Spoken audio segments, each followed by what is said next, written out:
Welcome all of you to the final day of Living in Uncertainty. Welcome to those of you who are joining us today for the first time. Joachim's going to give the first talk to the panel. It's panel of 3, and then we'll have a break at that point. Joachim, Tony for our first speakers this morning.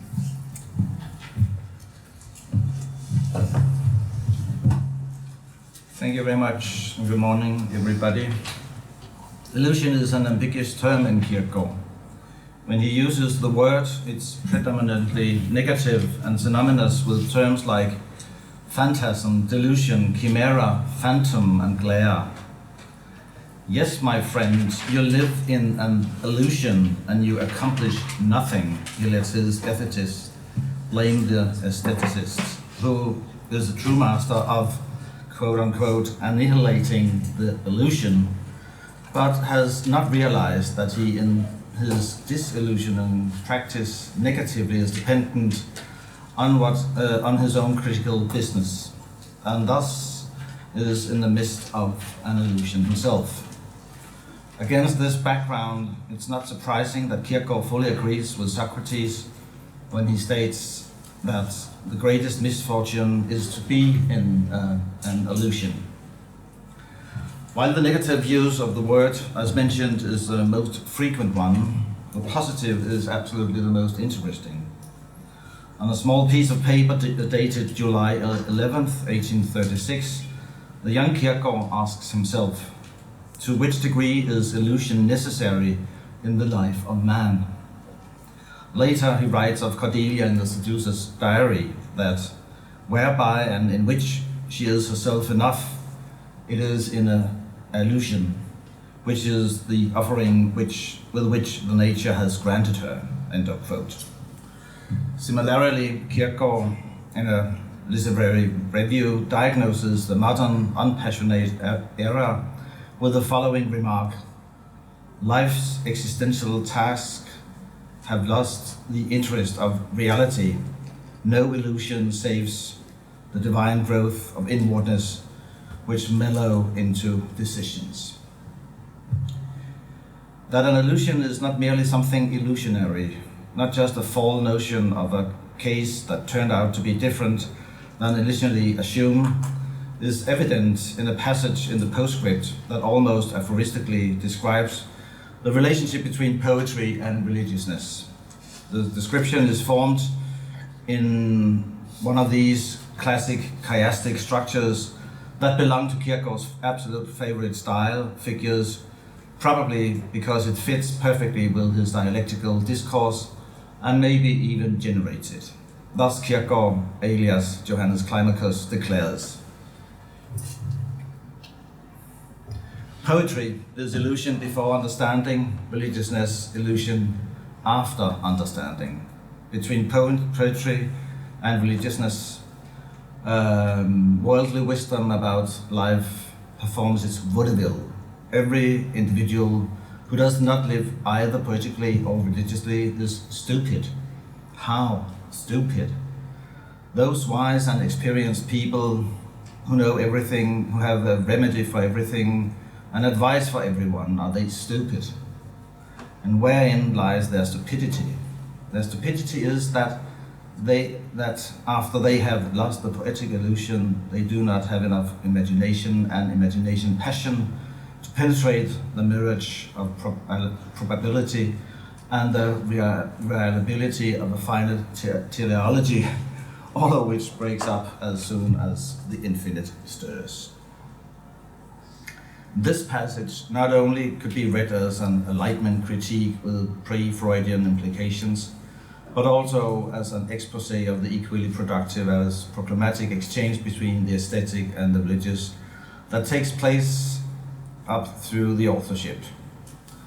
As can be seen, the ethical does not spread as a kind of neutral area between the two extremes, which one, according to the theory of the stages, might have expected.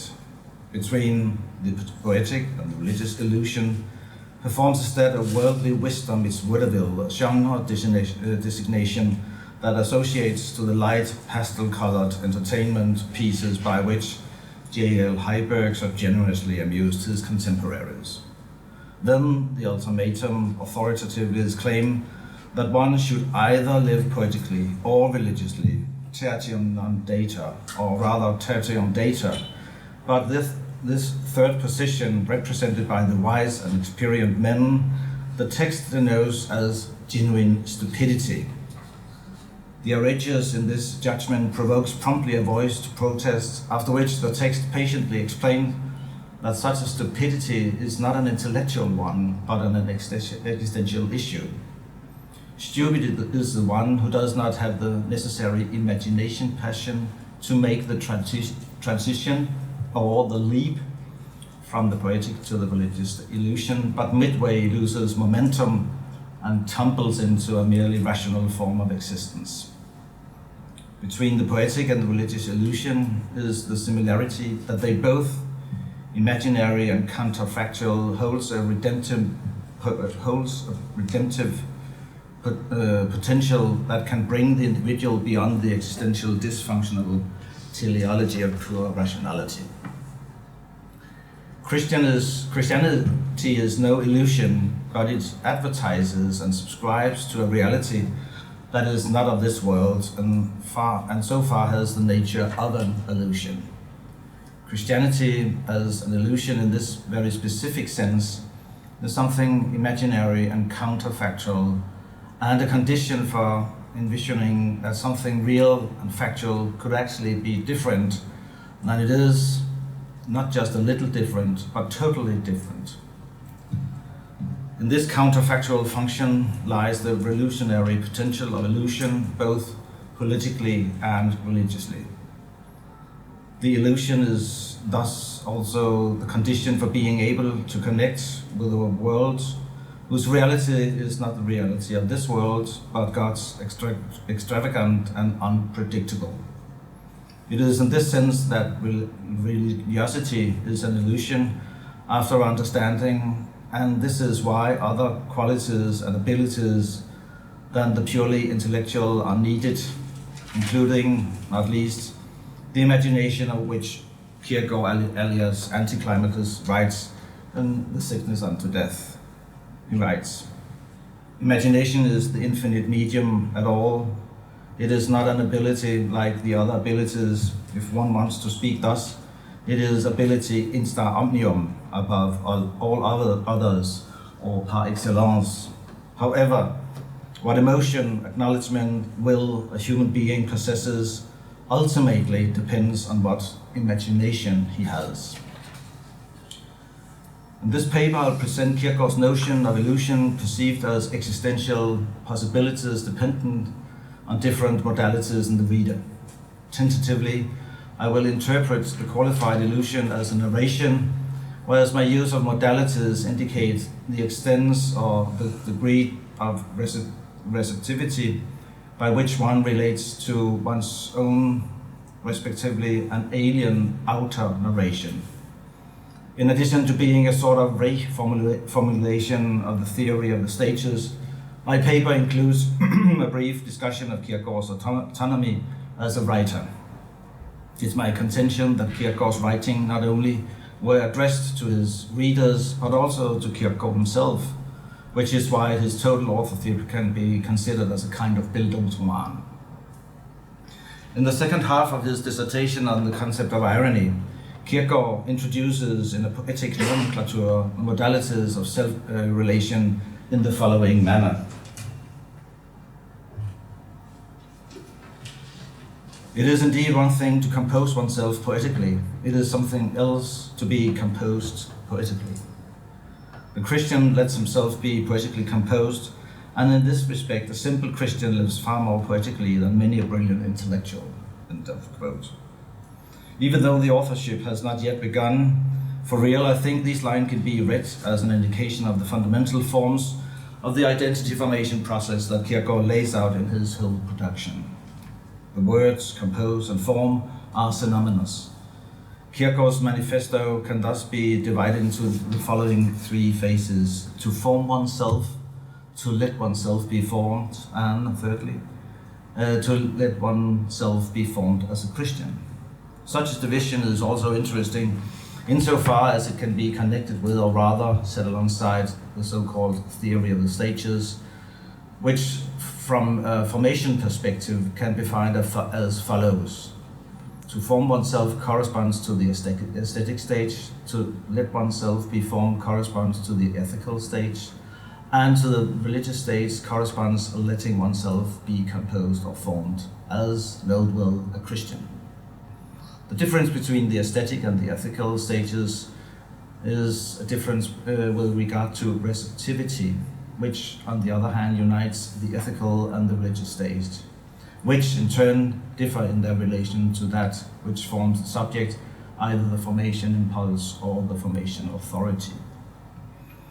The aesthete, who we meet in the first half of either or, predominantly is concerned with forming himself.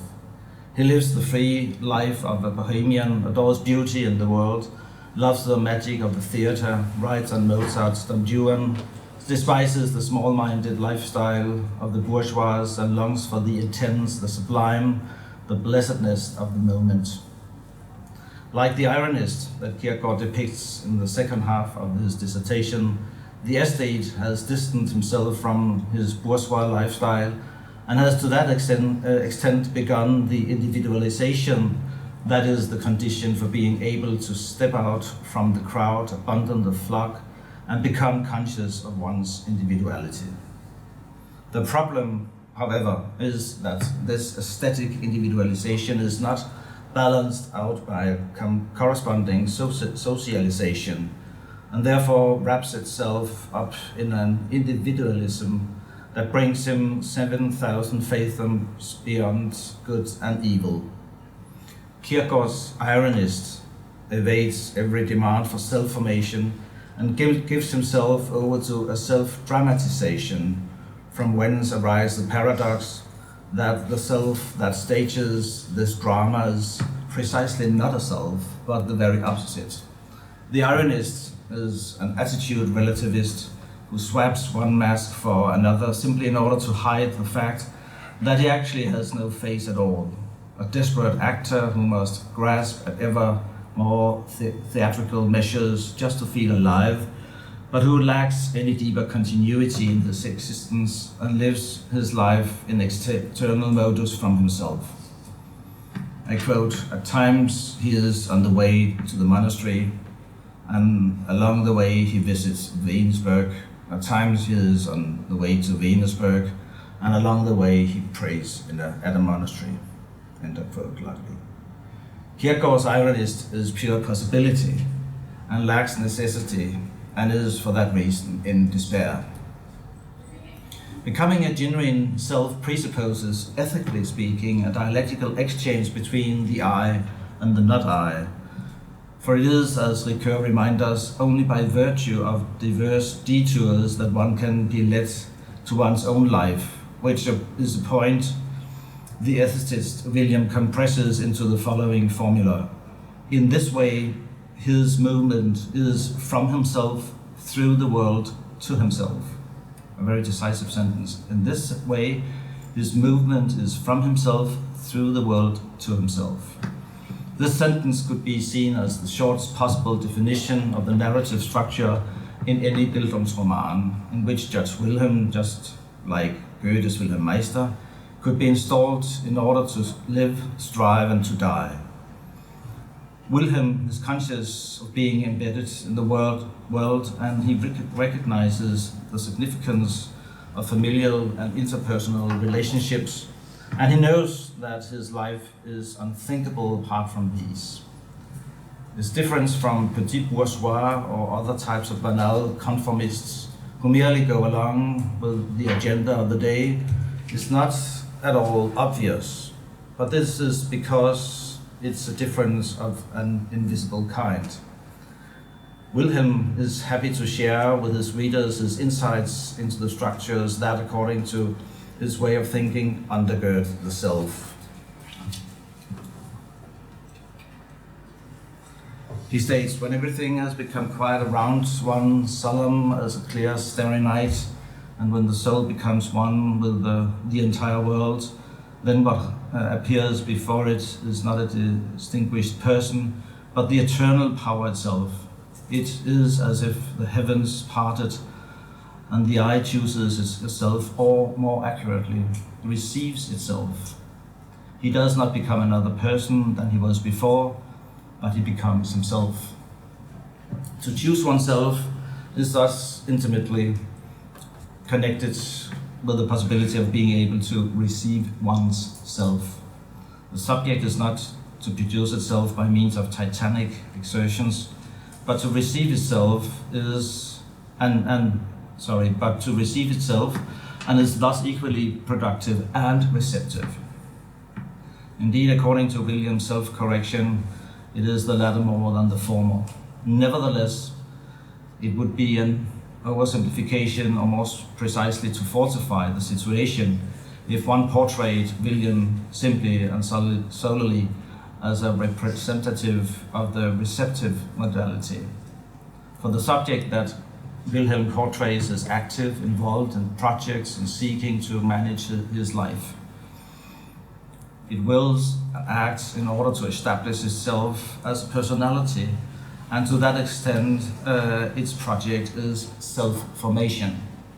This furthermore indicates that the one who tells Wilhelm's story, Wilhelm's narrator, is in all essentials Wilhelm himself. This is apparent from, amongst other things, the image of conception and birth that Wilhelm uses to press home what he has to say. If I wanted to be witty, I would at this point say that the individual knows itself in a manner comparable to that in which in the Old Testament is said that Adam knew Eve. By means of the individual's association with himself, he is impregnated with himself and gives birth to himself. It is only in himself that the individual can find enlightenment about himself.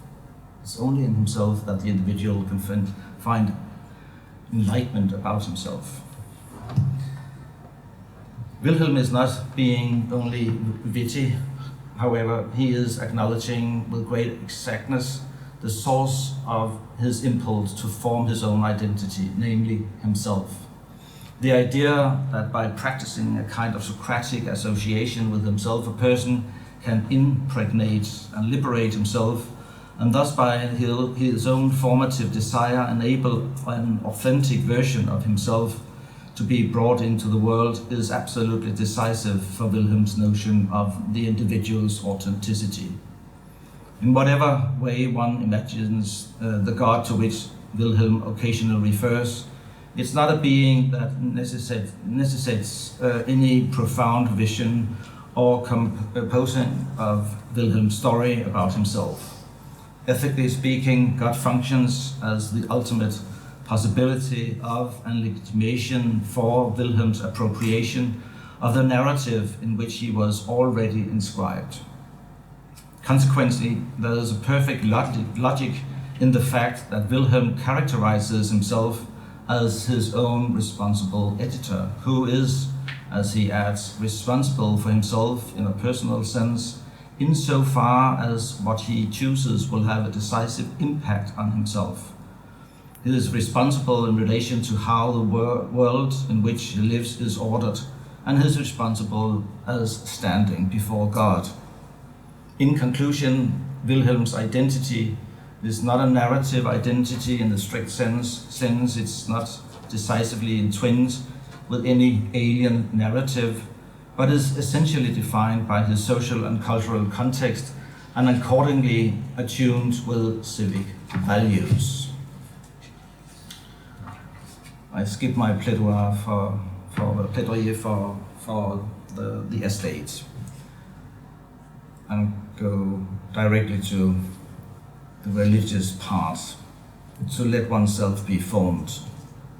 Kierkegaard's gallery of heroes consists of marginal figures such as Socrates, Christ, Abraham, and Job, who are artistically repeated in The Wise Fool, the martyr of modernity, the justified exception, and the tragic hero.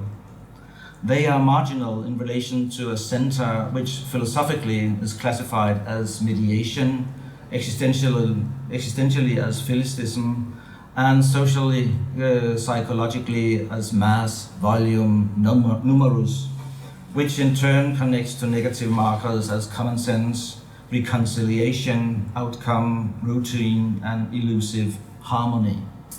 The only exception to all these exceptions is just William, the good-natured caricature whose fate was to be taken far too seriously and who not even succeeded in being unmasked as a caricature.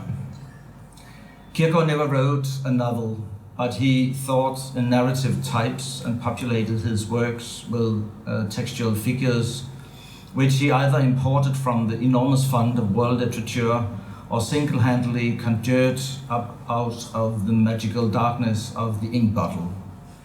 The presence of these textual figures in Kierkegaard's discourse is not merely due to his writing to illustrate his philosophical or theological concerns in them, but goes considerably further and reveals a long neglected or long ignored fact that Kierkegaard understands the person as a being that, in his encounter with stories, be it in myth, Greek tragedy, or biblical accounts, is endowed with a narrative identity which it is inscribed into and is being interpreted through.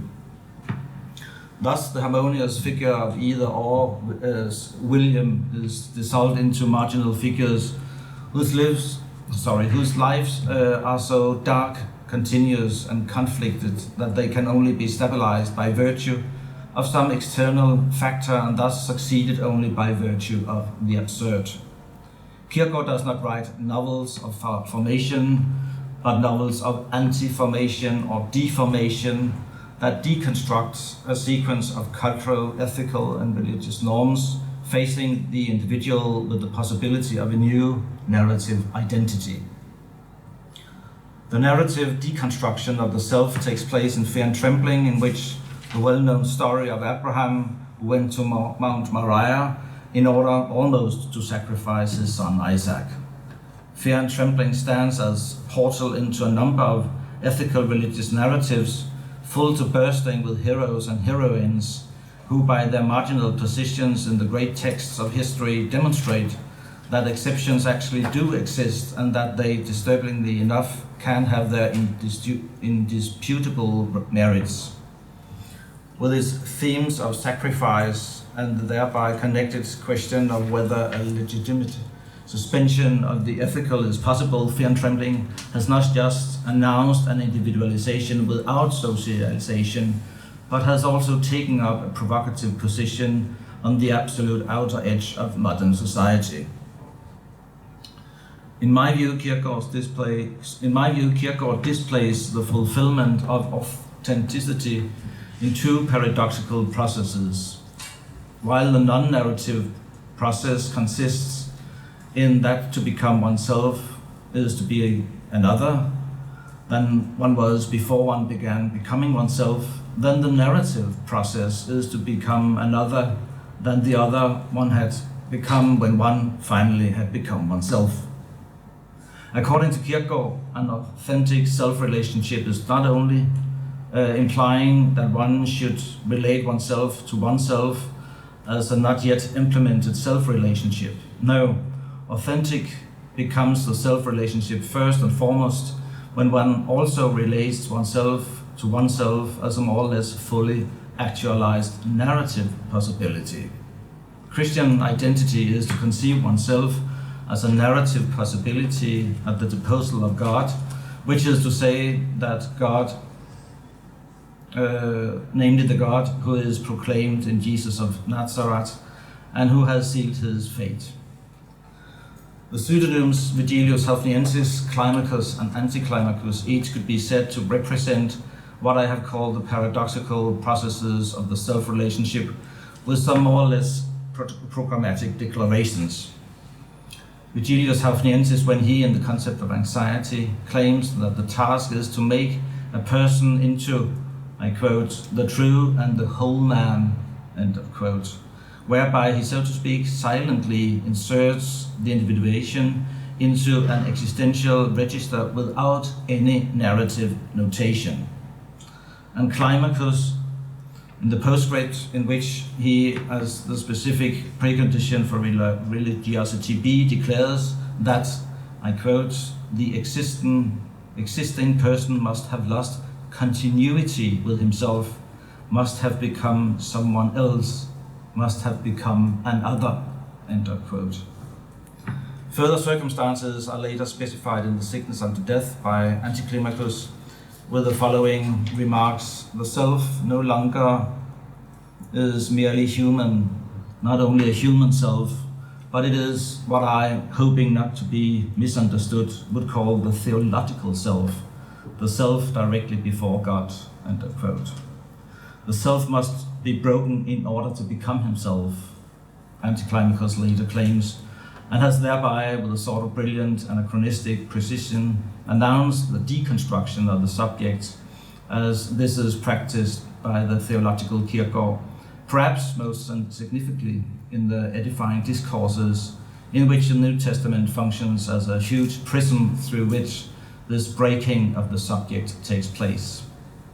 Accordingly, the edifying discourses are not dealing with a simple reconstruction of the individual, but displays a reformation of the individual in a comprehensive religious space defined by Christianity. The reformation of the individual is thus basically a transformation, a marvelous change in which the readers acquire what Kierkegaard in Works of Love denotes as, quote, receptivity with regard to the divine, end of quote. And the comprehensive formation program that Kierkegaard provides in his authorship, the theological aim therefore consists in actualizing the individual person, the self-relation and God relation that are given in Christianity's foundation story. If what it is to become oneself is to become another person than one was before one began to become oneself, then we can now add that to become this another in a theological perspective consists in becoming caught up in a narrative in which we become implicated in and in which we are inscribed. Thus, in order to become an authentic Christian, one must become another in two stages. First, in the form of the existential paradox, then in the form of the narrative paradox. It is thus a matter of a double formation for Kierkegaard, which could also be called a double deconstruction of the self. During the period when Kierkegaard was writing the point of view from my work as an author, the journals frequently touch on the peculiar circumstance that his work as an author has been his own upbringing and development. It's not a matter of any specific work having especially great significance for his self-understanding, nor is it a matter of how he worked on representing his life and his life's circumstances. Rather, it's the total output, the authorship as a whole, that in retrospect seems to him to have been a kind of novel of education or a story of formation that has formed and created its writer, astonishingly enough, unnoticed by the writer himself. Thinking more closely about this, Kierkegaard was rather disturbed by this excess of meaning, since it undermined his own ideas about being a self, threatened his autonomy as an author, and indeed reduced him to being a mere co-author, and thus took away his entitlement to speak about what the authorship really meant. And yet I'm the one who has carried it out and taken each step to the accompaniment of reflection, as he states. Kierkegaard probably shares this sense of wonder with other authors who have similarly experienced that their material contained forces that went in other directions from that which they intended. It is as if writing contains artistic possibilities that finds way of pushing to the fore in the process of writing itself. such an excess of meaning may perhaps derive from language itself, which in a certain sense is always greater than the one who writes it. The power of grammar is already sufficient to restrict the writer to particular path, and perhaps even to direct the writer in what is written in a particular direction. Equally plausible is that the writing process itself may activate unconscious and to that extent alien powers in the writer, who thus ends up writing something different and something more than he had been immediately aware of. Is this perhaps what happened to Kierkegaard? In his journals he certainly noted, quote, an inexplicable something that indicates that it is as if I have been helped by another, so that I got to bring to effect and to say something the full meaning of which I myself sometimes only understood afterwards, end of quote. Such an inexplicable something is well suited to being interpreted in terms of the activity of the unconsciousness in the text. Kierkegaard, however, did neither interpret his experience in text theoretical terms nor psychologically, but theologically. That is to say, he characterized the alien player in the authorship as the part played by governance. Make divine governance the co-author of Kierkegaard's writing may at first seem like megalomania of Kierkegaard's part, but seen in the right perspective, it is the opposite. It is a way of recognizing the limits of his autonomy. Kierkegaard understood that an author does not only do something with his work, but also has something done to him by the powers at work in the work. A writer is not just a writer, but is also a person who is written. Kierkegaard thus explains that it is the divine governance that has as categorically determined as possible brought me up, an upbringing reflected in the process of productivity. Thus, in addition to so many other riches, Kierkegaard's authorship became a personal process of becoming a person, of coming into existence, a kind of novel or formation in which the writing itself has a majutic relation to its writer. The circumstance that Kierkegaard was not only the originator of his authorship, but that the authorship was also the originator of Kierkegaard, unsettled, dare I say, Kierkegaard's self-understanding as an author, and perhaps contributed to the final putting the point of view to one side to await posthumous publication, as he phrases it with pregnant wording in a marginal note in his journals.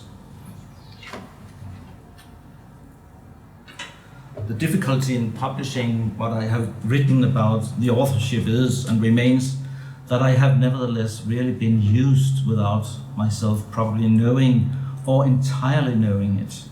And now, for the first time, I understand and have an overview of the whole, but then I cannot say I. This statement might seem negative, yet document the fact that a human being is always a process, always in search of a true articulation of his or her true self, always on a journey to selfhood in the midst of possibilities. Kierkegaard reminds us of the dangers and difficulties of such a journey and draws our attention to the fact that this journey, just like Kierkegaard's own journey, must be made forwards, but can only be understood backwards. Thank you for your attention.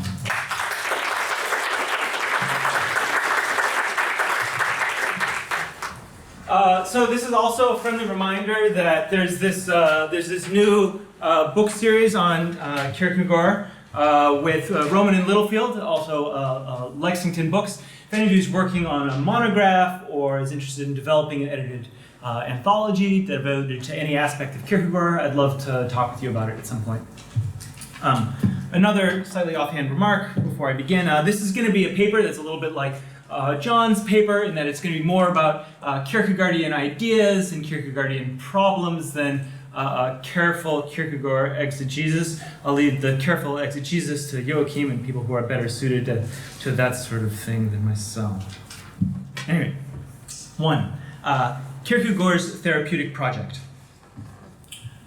Kierkegaard's project is, first and foremost, a therapeutic one.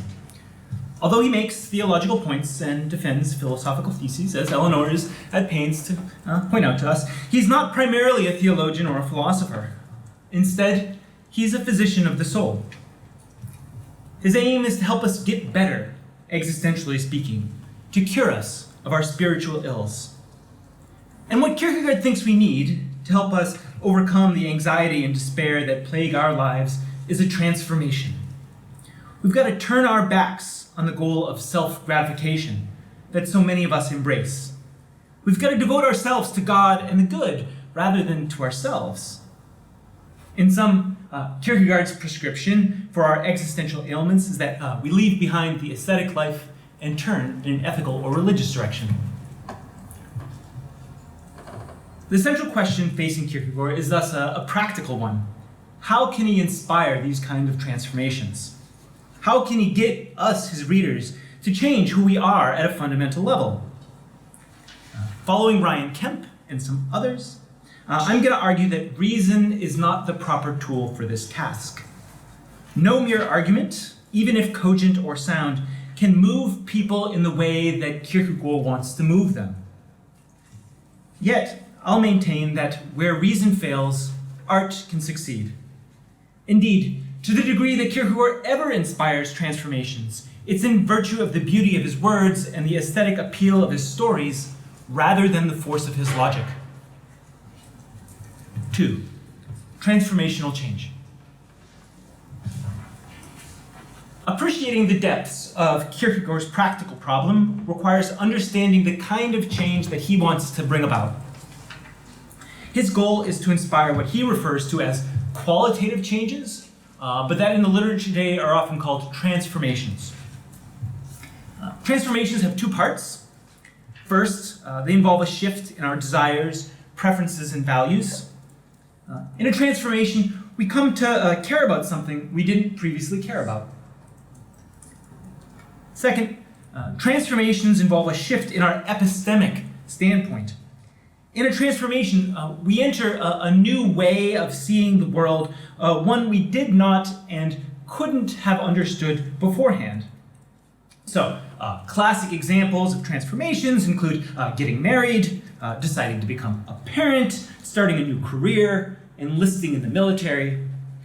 But it's often said that religious conversions are paradigm cases of transformations, and I'll return to that point in a moment. Many of the changes that we make in our lives have obvious justifications. They serve goals that we already embrace or provide benefits that we already care about. So, we might give up social work to become a lawyer, for instance, because we want to make enough money to buy our dream house. Or we might start volunteering at that local food pantry because we want to impress the college admissions committees. Transformations are supposed to be different in this regard. They defy easy or obvious rational justifications. And there are 2 reasons why. First, because transformational changes involve a shift in our epistemic standpoint, we don't know what we're getting ourselves into when making them. The world is going to look different to us on the other side of the transformation. We're going to see details and make connections that we currently can't. And we'll also recognize and engage with values that are just opaque to us right now. So, as a result, it's impossible to know what it will look and feel like for us to embody this new way of life, and so it's impossible for us to know whether this new way of life is going to appeal to us. This is what I call the cognitive hurdle to transformation. Second problem. Suppose we could see what life would be like for us on the other side of a transformation. Suppose we could identify the benefits that this new way of life has to offer us. The further problem is that these benefits answer to a set of cares and desires that we don't currently possess. So they're not going to gain traction with our hearts and minds as they're currently constituted. This is what I'll call the conative hurdle to transformation. It requires coming to care about things that we don't care about right now. Example. To illustrate the problem, consider the case of Marge, a music appreciation teacher who wants to inspire her students to love classical music, roughly modeled on my mother. At present, Marge is frustrated, as Marge always is. Most of her students don't do their homework, or if they do, it's for the wrong reasons. They complete their lessons to earn good grades, and not because they care about the music for its own sake. Of course, part of the problem is that classical music is really complicated. It takes training to understand the subtleties of counterpoint. Thus, Marge can talk about how rewarding it is to listen to classical music, but novices, like her students, aren't in a position to perceive these rewards for themselves. The other part of the problem is that the preferences of her students point in the wrong directions. Because of their upbringing or the influence of their friends, they only like rock or rap music. So even if Marge could teach her students to hear what's enjoyable about classical music, it wouldn't appeal to them as they're constituted right now. 3. The transition between spheres of existence. One of my main claims is that the transition between Kierkegaard's spheres of existence, particularly the move from the aesthetic to the ethical or religious, that transition has the structure of a transformation. First, it involves a shift in our core desires, preferences, and values. Entering into the ethical or religious life is a matter of coming to care about God or the good rather than ourselves. Moreover, it's a matter of coming to care about these things for their own sake and not because of other benefits they might give us. Second, the transition to the ethical or religious life involves embracing a new point of view, one that's inaccessible to us beforehand. This actually reflects a deep truth about human existence for Kierkegaard.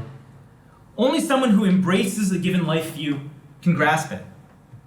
Like is understood only by like, as he repeatedly says. Kierkegaard emphasizes this point when it comes to religion. He writes in his journals that things look different through the eyes of faith. Believers see things that non-believers can't. And then for self-examination, he adds that the Christian's worldview is incomprehensible to outsiders. Thus, one of my other theses is that Kierkegaard faces the same obstacles as Marge. For simplicity, let's focus on the religious case. Because Kierkegaard's readers aren't yet religious, they don't know what it would be like to be religious. So Kierkegaard can sing the praises of the God relationship all he wants. He can talk about how knights of faith experience peace and comfort in their ability to find God everywhere, as Rick Furtak talks about in some of his work. But Kierkegaard's readers aren't in a position to see these purported benefits for themselves.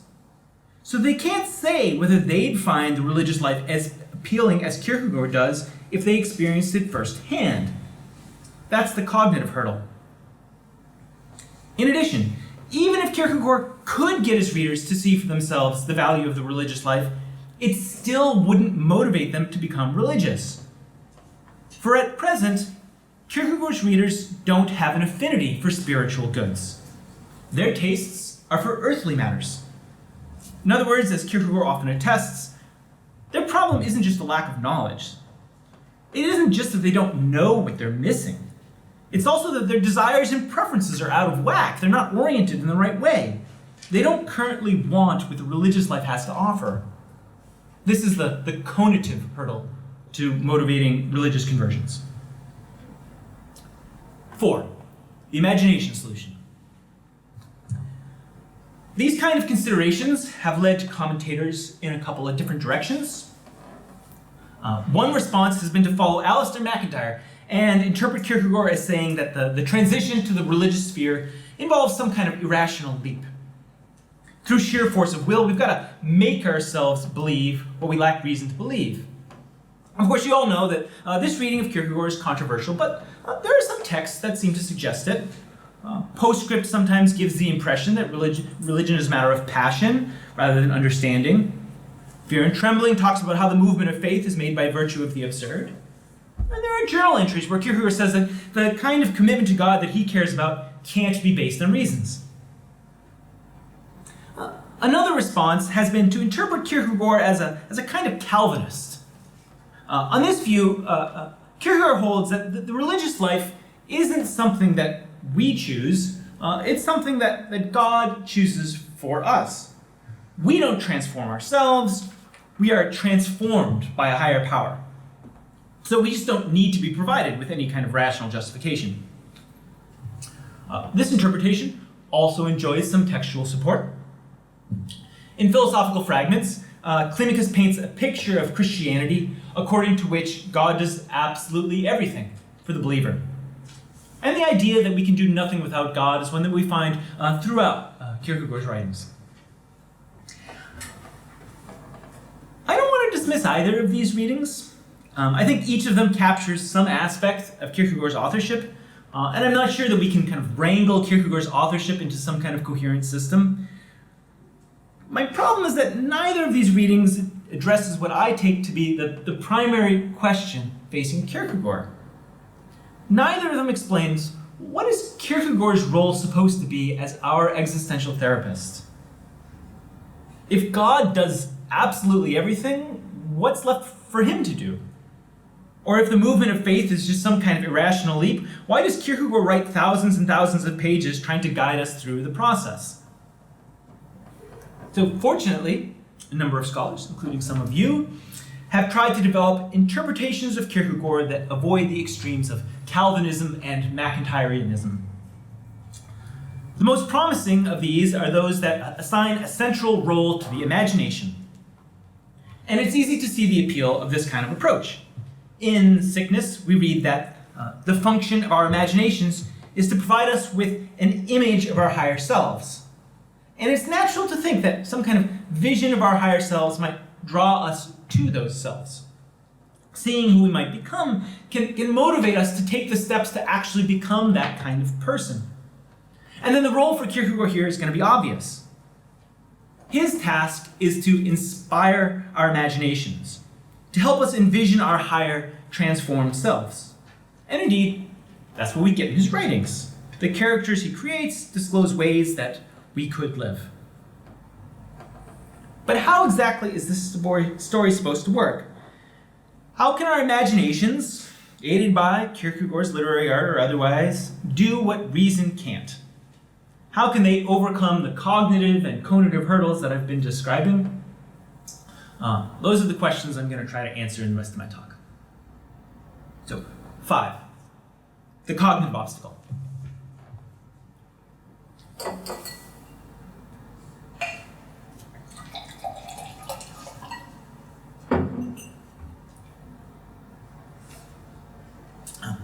I said before that Kierkegaard posits a qualitative divide between the spheres of existence. This seems to entail that only someone who occupies a given sphere can know what it's like to occupy that sphere. Only the Christian can know what it's like to be a Christian, Climacus says, and mutatis mutandis for absolutely every stage of existence. But taken at face value, this point spells disaster for Kierkegaard's project. If I can't know what it would be like for me to be religious prior to becoming religious, then I can't know what I'm getting myself into by choosing the religious life. And if I can't know what I'm getting myself into by choosing the religious life, then I can't take ownership over this choice. I can't self-consciously endorse it as reflecting my own values and beliefs. And I think this is what Anticlimacus is getting at when he says that the imagination is the capacity instar omnium, the capacity for all capacities. We're capable of willing something in the sense of deliberately choosing it, only if we're capable of imagining it. So, if Kierkegaard thinks the religious life is something we can deliberately choose, then he's got to allow that we can imagine it. Of course, to say that we can imagine what it would be like to be religious prior to actually becoming religious isn't to say that we can do so perfectly, and it isn't to say that we can do so without assistance. I think this is how we can accommodate Kierkegaard's claim that there's a qualitative divide between the spheres. We can read him as holding that if we're not religious ourselves, we need help from the other side. We need someone who already embraces the religious life to describe it for us, or God to reveal it to us. In addition, even with outside assistance, we can at best see the religious life as through a glass darkly. The clarity of face-to-face vision is only going to come with an actual conversion. Kierkegaard often emphasizes God's role here, playing up humanity's need for revelation, but this doesn't rule out a role for Kierkegaard himself. Not that he ever received a divine revelation, he denies that, but his writings convey the same revelation found in the Bible. They're another expression for that way of life described in that old familiar text, he says. Climacus elaborates on this point by saying that Kierkegaard's writings give us another picture of religious inwardness. They communicate to us imperfectly what it looks and feels like to occupy the religious sphere. I think this is what makes Fear and Trembling so great. Reading it gives us a glimpse into the inner mental life of Abraham, that father of faith, as he struggles to fulfill God's commands. 6, the conative obstacle. This is where I take Eleanor to task. It's sometimes tempting to think, as I worry that Eleanor succumbs to, that overcoming the cognitive hurdle should be enough. If only Kierkegaard could provide his readers with an accurate vision of the higher life. If only he could get us to see the religious life for what it really is, they'd want to pursue it. So Kierkegaard's therapeutic task is simply a clarificatory one. All he needs to do is to make our possibilities clear to us. But this can't be right. And Kierkegaard rejects the Socratic view that what holds us back is just ignorance. Our problem, he says, isn't just a lack of knowledge, it's also a lack of passion. In other words, as Kierkegaard sees it, our cares and desires are out of whack. We don't want the right kind of things. In particular, we're not favorably disposed to the religious life. The benefits that religion has to offer don't appeal to us as we're constituted right now. So if Kierkegaard wants to inspire us to become religious, he's got to do more than some kind of clarification of the religious life. In sum, as I said before, Kierkegaard is in the same situation as Marge.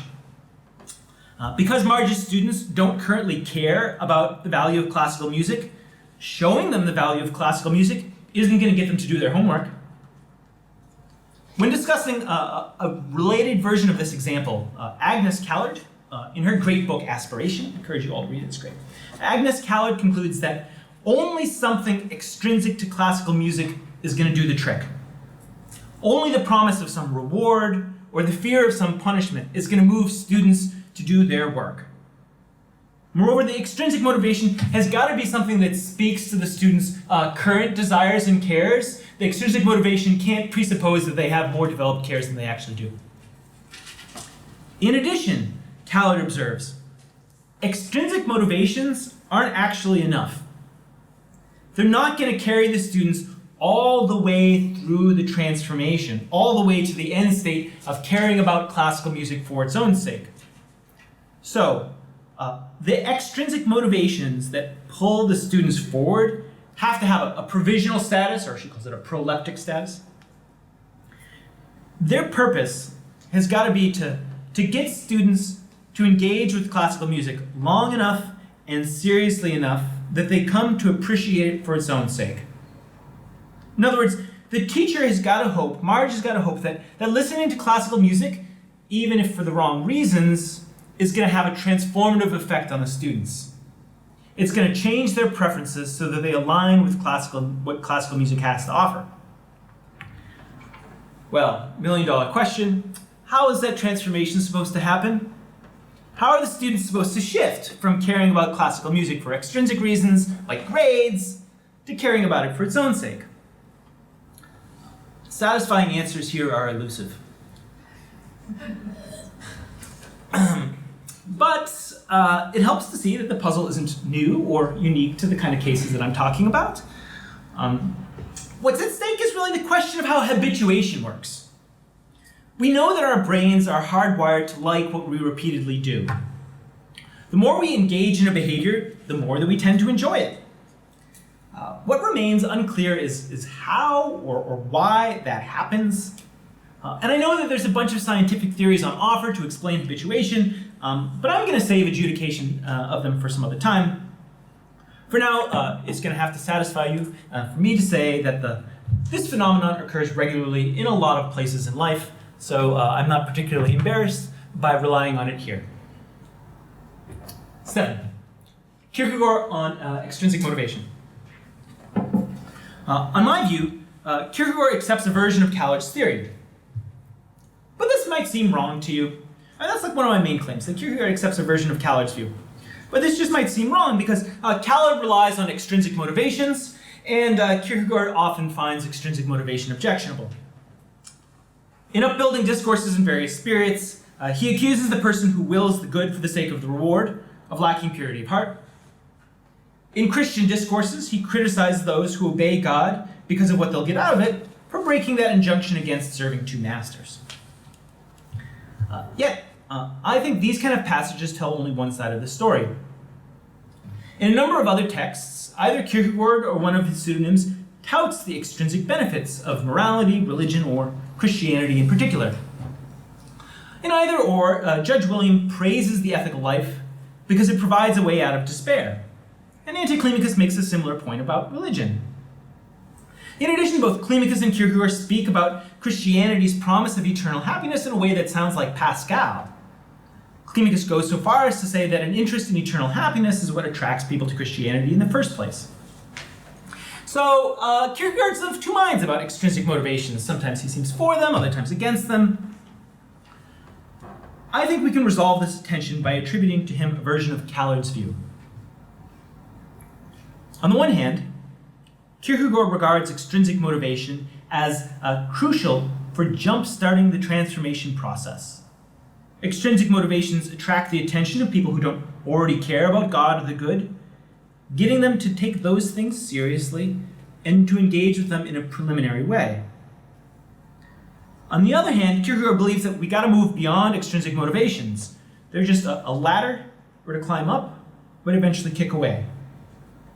Less prosaically, extrinsic motivations get us to engage with God and the good long enough and intimately enough that we come to care about them for their own sake. 8. Art as inspiration. I said that this paper had to do with the transformative power of art. You might think, like, well, where's the art in all of this? I said earlier that art can give us a vision of our possibilities. It can help us see what it would be like to live differently than we currently do.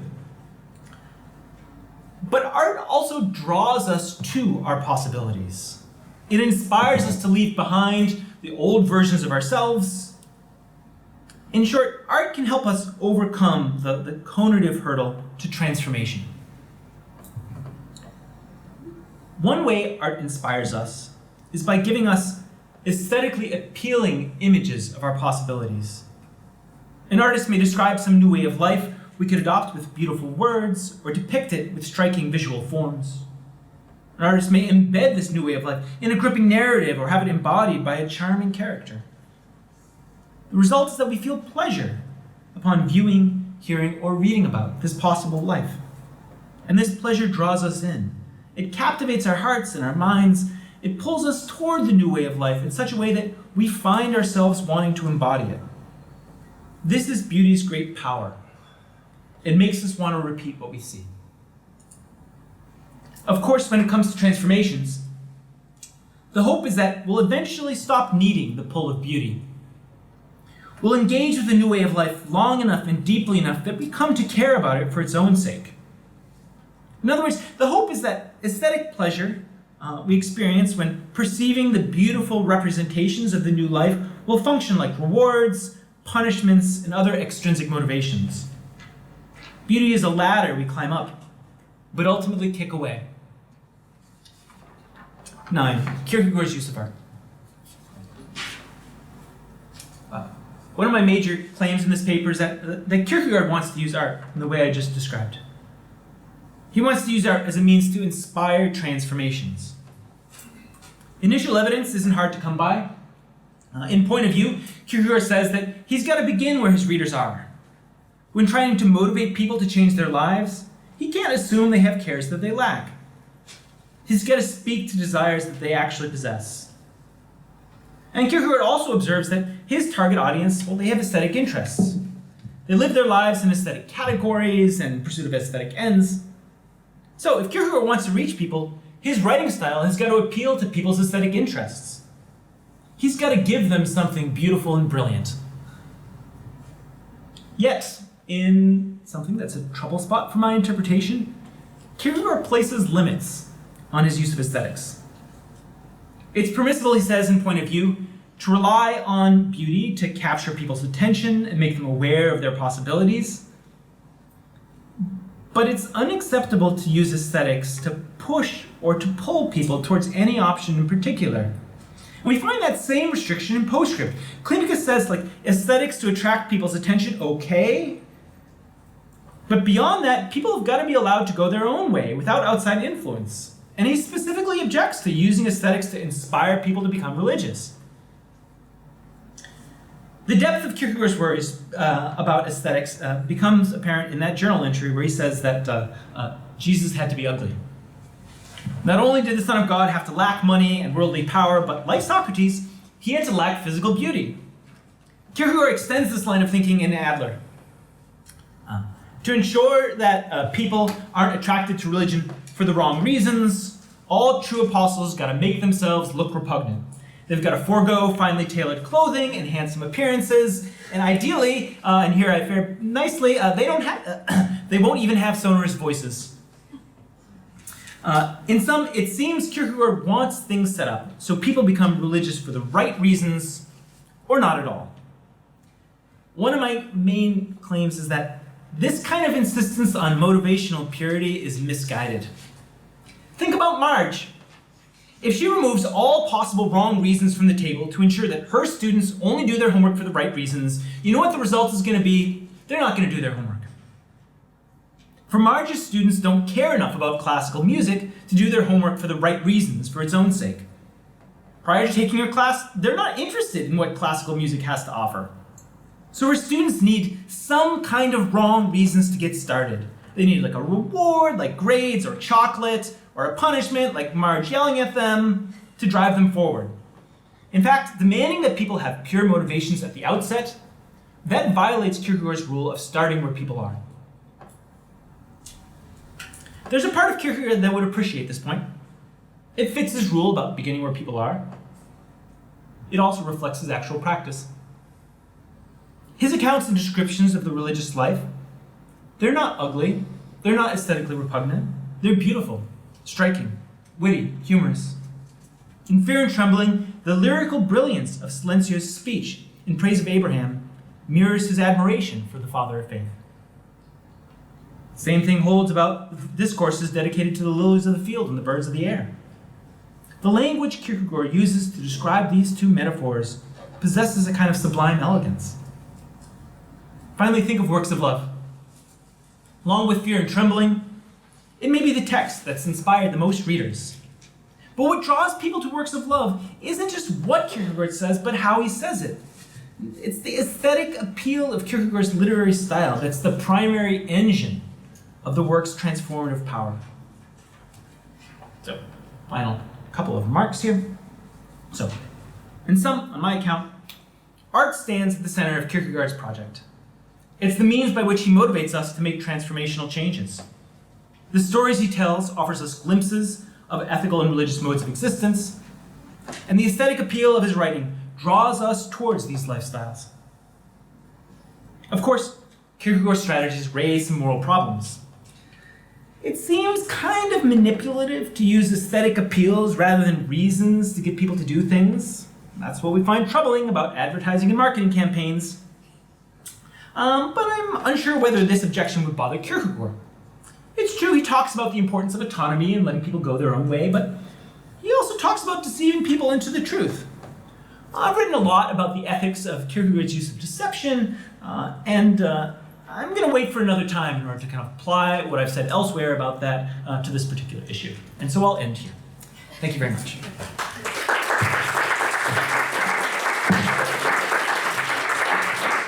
So, ladies and gentlemen, please give your attention to our next panel of Jeff and Eskew. Hi, I'm Jeff. I work at a place called the Human Flourishing Program, where I don't get to do as much Kierkegaard as I like, so I'm glad to be here. I have to say, I wrote this paper on some phrases, Latin phrases, that Kierkegaard uses very occasionally.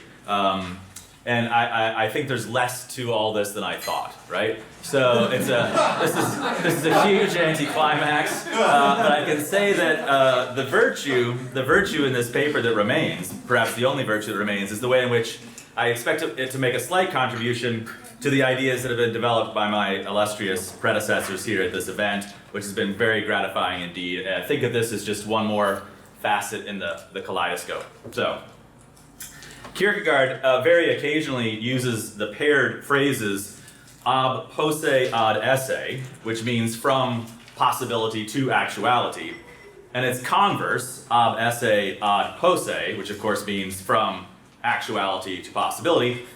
He very occasionally uses these paired Latin phrases to refer to a reciprocal means of grasping ideality.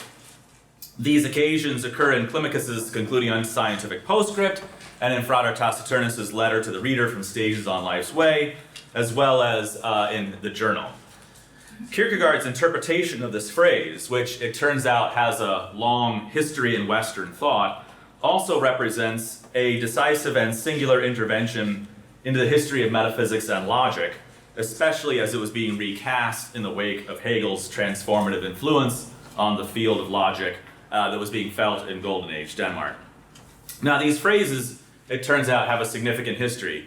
The full phrase, ab esse ad posse valet consequentia, from that a thing exists, it follows that it is possible to be, right? From that a thing is, it follows it's possible. That full phrase appears once in Kierkegaard's journal. And I was surprised to discover that it's a scholastic dictum. It goes back to a reading of Aristotle. And this dictum was deployed to argue that if anything has happened, or anything is actual, it must, by the same token, have been possible, or remain possible for someone else, right? Or in some other circumstance.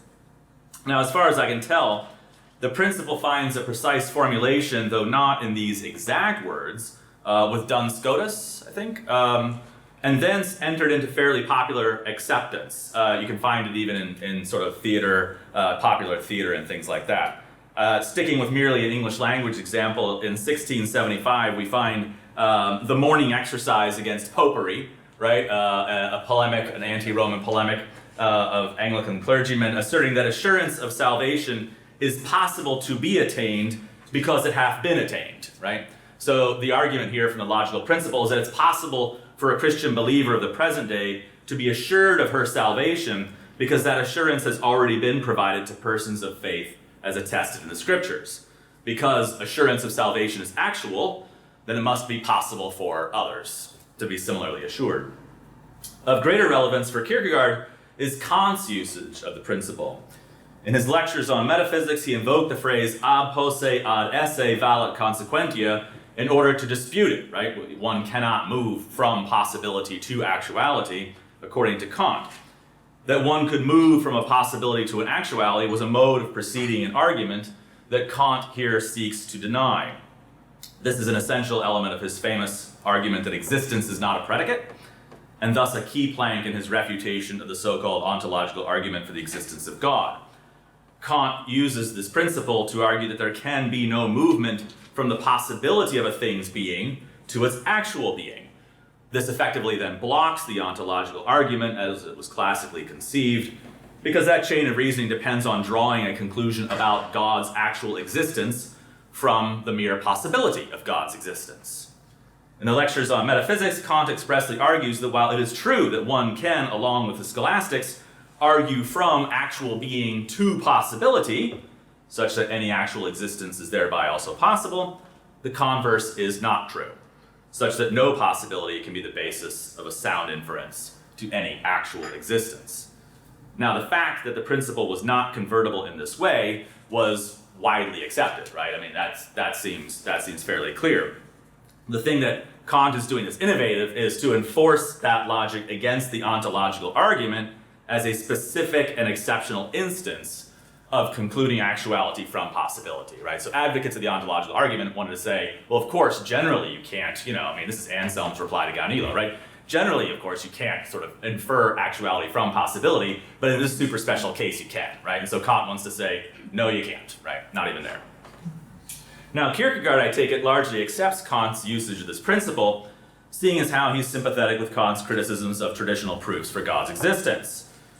I think, though, he does not fully accept a Hegelian variation on Kant's revised understanding. Kant deploys the ab esse ad posse theorem in order to refute a traditional form of argument about God. The Danish Hegelians, who set the stage for Kierkegaard, incorporated the principle into a revised logic inspired by Hegel himself, one that Kierkegaard in many ways sought to resist. So just as Hegel radically reinterpreted the fundamental Aristotelian logical principles of identity, non-contradiction, the excluded middle, so too the traditional assertion that if something actually is, then it must also be already and also possible, must have to a Hegelian seemed somewhat naive, uncritical, and unilluminating, in the same way that the principle of identity as classically conceived was somewhat uncritical and unilluminating.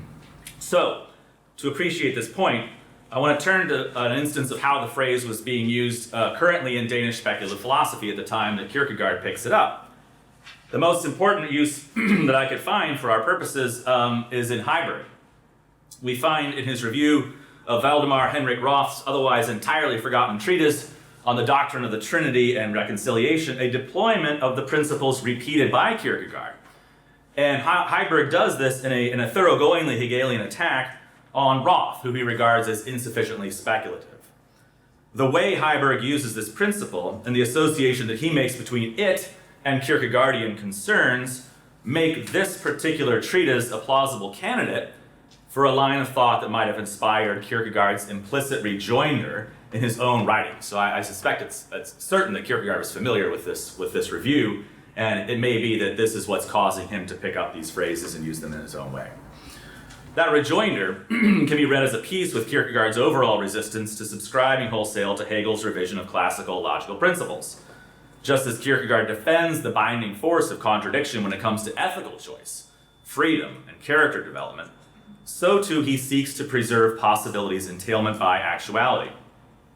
In fact, he innovates further than his contemporaries by showing how the converse, actuality's entailment by possibility, is also a principle belonging to the realm of ethical choice and freedom, a converse that in fact is not part of classical logic.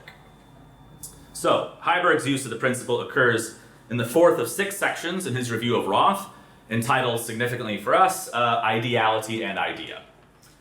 Heiberg's overall complaint with Roth is that he is insufficiently speculative, despite the fact that his treatise's subtitle proclaims it a work of speculative imagination.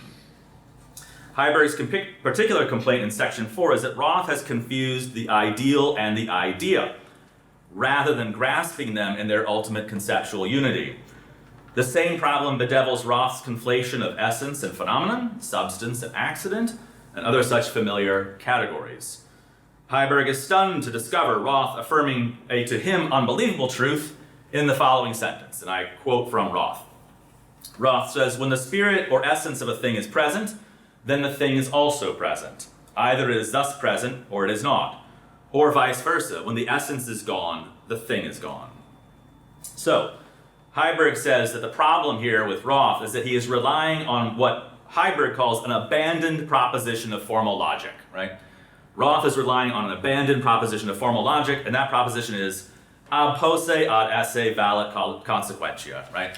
From possibility to actuality is a valid consequence, or it follows.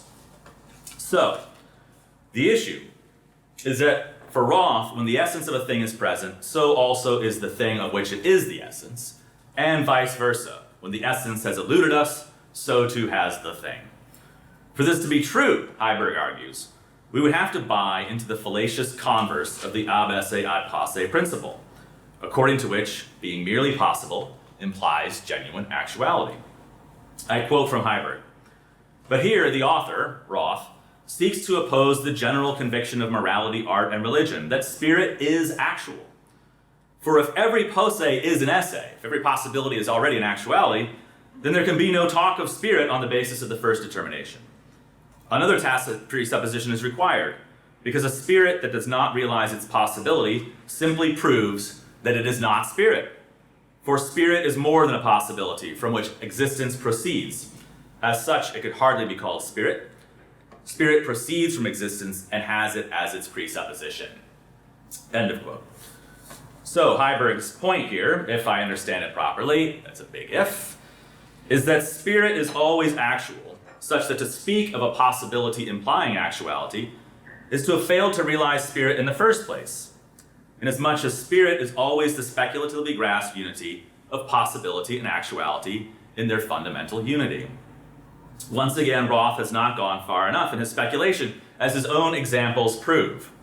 Roth illustrates his point that actuality necessarily progresses from a possibility, while not needing to be explicitly actual, but remaining, as he puts it, in the bosom of possibility, without hindering it or itself. He tries to prove this by referring to a seed, which he claims contains the coming plant far before it develops. Fair enough, Heiberg allows, but it must still be admitted that the seed is not the plant. So if we're to speak of the spirit of the plant, we must also talk about the fully developed, mature outgrowth of the seed, not the seed alone. Or to use another example, to which he turns at the close of this section, Roth's claims that the bird's life is and remains the same, unchanged, whether it lies still in its egg or develops to become an inhabitant of the air. Again, Heiberg points out that such a change between the bird and the egg and a bird that's actually flying in the sky is not at all inconsequential, right? That he's omitting something obvious and important about this. So Roth's poor examples prove Heiberg's later point, that the ideal is not the idea, but rather its prophet, as he puts it. As in all things Hegelian, the positive and existing are dependent here upon the negative and the non-existing for their ground. Sounding very much like the master himself, Heiberg urges his readers to, quote, "get beyond the common conception of these concepts," unquote, by grasping them in their covert unity. I quote again from Heiberg, "The common conception is exemplified in algebra textbooks, whose standing example of positive and negative size is assets and debts, such that assets are always supposed to be the positive and debts the negative size. But assets are only positive for the person who does not have them. By contrast, for the debtor, assets are negative and the debt positive," end of quote, right? Classic sort of example. The true opposition is the one then between categories that ultimately belong to one another. North and south are opposites, but it's the same distance traveled whether one is walking 10 miles north or 10 miles south. The same revised logic goes for the ideal and the idea. Returning to Roth's categories, Heiberg shows how essence is ideally present in its real phenomenon, and substance is ideally present in its real accident. Essence and substance are negative, while phenomenon and substance are positive. So it is with the ideal and the idea. In actuality, the ideal is always misunderstood, as he puts it, and occulted, noticed only in what it produces. Only the idea is its own ground and existence, a coincidence that is detectable in art and political life. So the state has its ground in itself, and has not its reality in the soil upon which its citizens dwell, but in the invisible bond that unites those citizens. Again, classic examples. So also fine art has its own ground and existence, inasmuch as it is not meant to be put to any further use, and exists not so much in its material composition as in the thought that it expresses. To confuse the ideal and the idea then is a fatal mistake, one that Heiberg says drags the latter down to the realm of actuality, where it does not belong. So, what I'm suggesting is that just as Hegel reinterprets principles like identity, contradiction, and the excluded middle, so too we might read Heiberg here in a Hegelian way, trying to reinterpret the ab esse ad posse principle. For Hegelian logic, the classic principles are tautological or uninformative at best, the same objection could be lodged against the ab esse ad posse principle. Of course, if something is actual, then it's also possible. So what, right?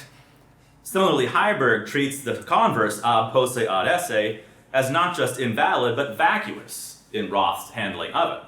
Of course, a seed grows up to be a plant, and an egg hatches a bird that learns to fly. So what? The speculative truth, the interesting way to look at this principle is to see that possibility and actuality are equally realized in the fully fledged existent. Now, I think in a weird way that this speculative truth Kierkegaard tries to capture in his own distinctive manner. He insists on the reciprocal nature of how possibility and actuality interplay as his version of grasping the ideal in its perfection. But that perfection, for Kierkegaard, unlike in Hegel and the Danish Hegelians, that perfection can only be lived out in a concrete individual life. So what I want to argue is that what is true for Heiberg of the idea that here alone, possibility and actuality are grasped in their true identity by speculative reason, can for Kierkegaard only be grasped as a lived reality. A life lived by imagining possibilities and willing them into actuality is for Kierkegaard to live the true ideal and thus grasp it existentially in the only sense that really matters. So, to see how Kierkegaard puts the ab esse ad posse and ad posse ad esse principles to work against this background, I begin with Johannes Climacus, who approvingly cites these paired phrases from Frater Taciturnus' letter to the reader. Climacus opens the section where he quotes Taciturnus with a remark on Aristotle's Poetics, which privileges poetry over history because history presents only what has occurred, while poetry presents what could and ought to have occurred. Or, as he puts it here in another way, poetry has possibility at its disposal. This is going to be less helpful than I suggested, okay? Intriguingly, Taciturnus refers to the exact same Aristotelian point in the beginning of the section of his letter to the reader, where he himself uses the phrases ab posse ad esse and ad esse ab posse. There, Taciturnus repeats the Aristotelian dictum that the poet is a greater philosopher than the historian, because he shows how it ought to be, not how it is. So obviously, this eminent position of possibility with respect to poetry is on both authors' minds. I'll come back to this a little bit later. Climacus turns the observation about Aristotle to the point that while poetry has possibility at its disposal, it is also thereby disinterested in his sense. That is, it is not invested in actual existence. As Climacus never tires of saying, right? There is only one interest, the interest in existing, and disinterestedness is indifferent to actuality. Climacus, of course, is razor sharp in his insistence on this point, which he presses aggressively against the confusion of categories he thinks characteristic of his age. Poetry tries to grasp actuality, speculation tries to arrive at actuality, while the ethical, which is interested in existing, is totally ignored, and what it means to exist is more and more forgotten. So while for aesthetics possibility is higher than actuality, it is just the opposite for ethics.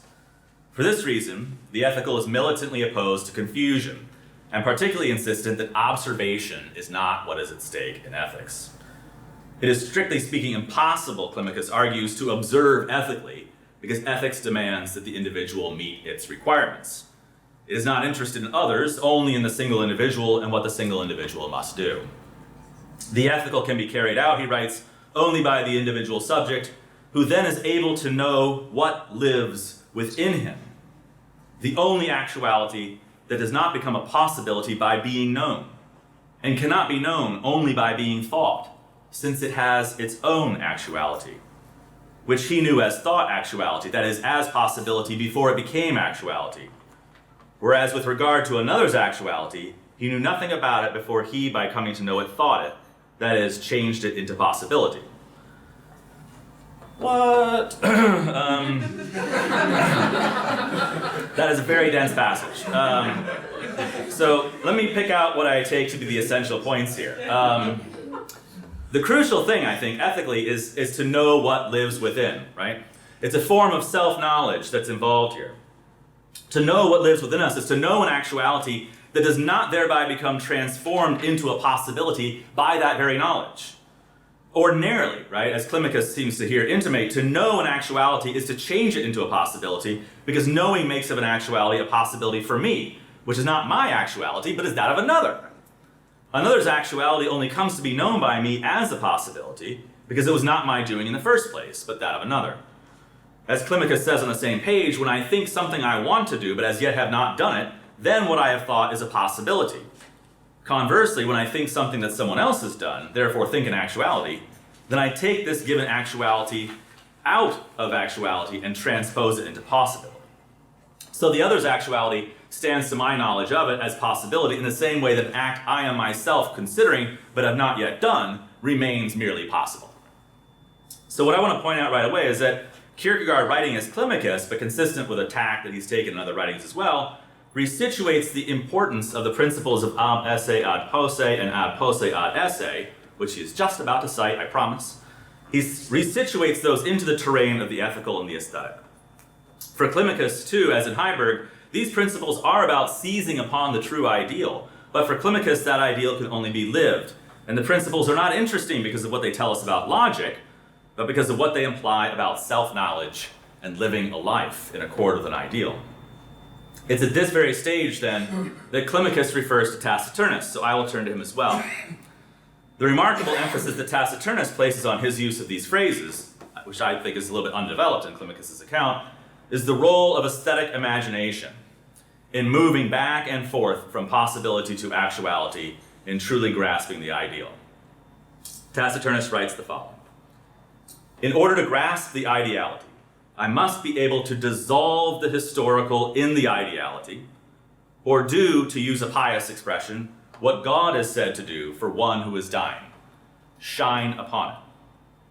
Conversely, I do not enter into the ideality by repeating the historical jingle. Therefore, anyone who, with regard to the same thing, does not reach the conclusion just as well, ab posse ad esse, from possibility to actuality, just as well as ab esse ad posse, from actuality to possibility. Anyone who does not do that both as well each way does not grasp the ideality in this same thing. Again, a very dense passage, and one that Climacus quotes exactly and in full. Taciturnus is here speaking on how to move into specifically the religious ideality. The ideality that Vigilius Halfniensis called the ideality of actuality, which is a phrase we find in Climacus as well.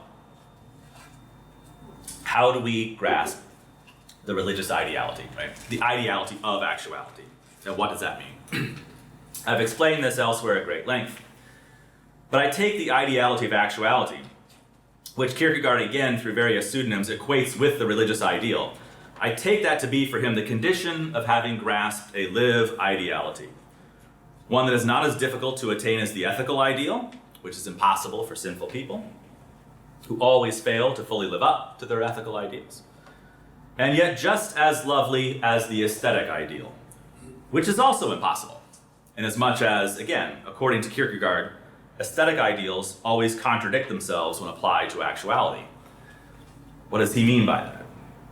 I think he means aesthetic ideals are remote from lived actuality, and that our actual lived lives never exhibit the poetic perfection that works of art necessarily express when considering actuality in its idealized form.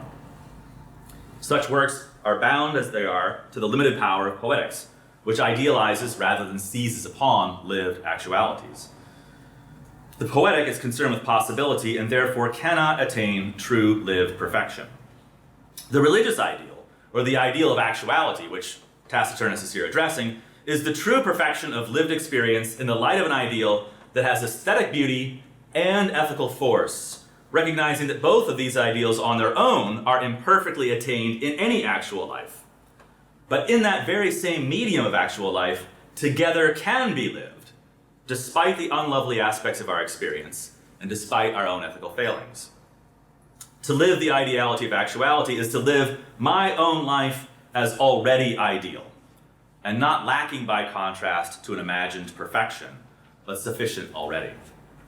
For Taciturnus, to live the true ideal of actuality, I must be able to move from possibility to actuality in a kind of ceaseless oscillation between the two. This cannot be done on the basis of the historical when it comes to religious ideals. They do not rise and fall on historical truths which are always uncertain and which Taciturnus says can only amount to raw material, a multiplicity of data, that the religious person knows how to dissolve into possibility and assimilate as actuality. There is nothing, he concludes, more foolish in the religious sphere than to hear the commonsensical question that asks when something is being taught. Now, did it actually happen this way? For if it did, one would believe it.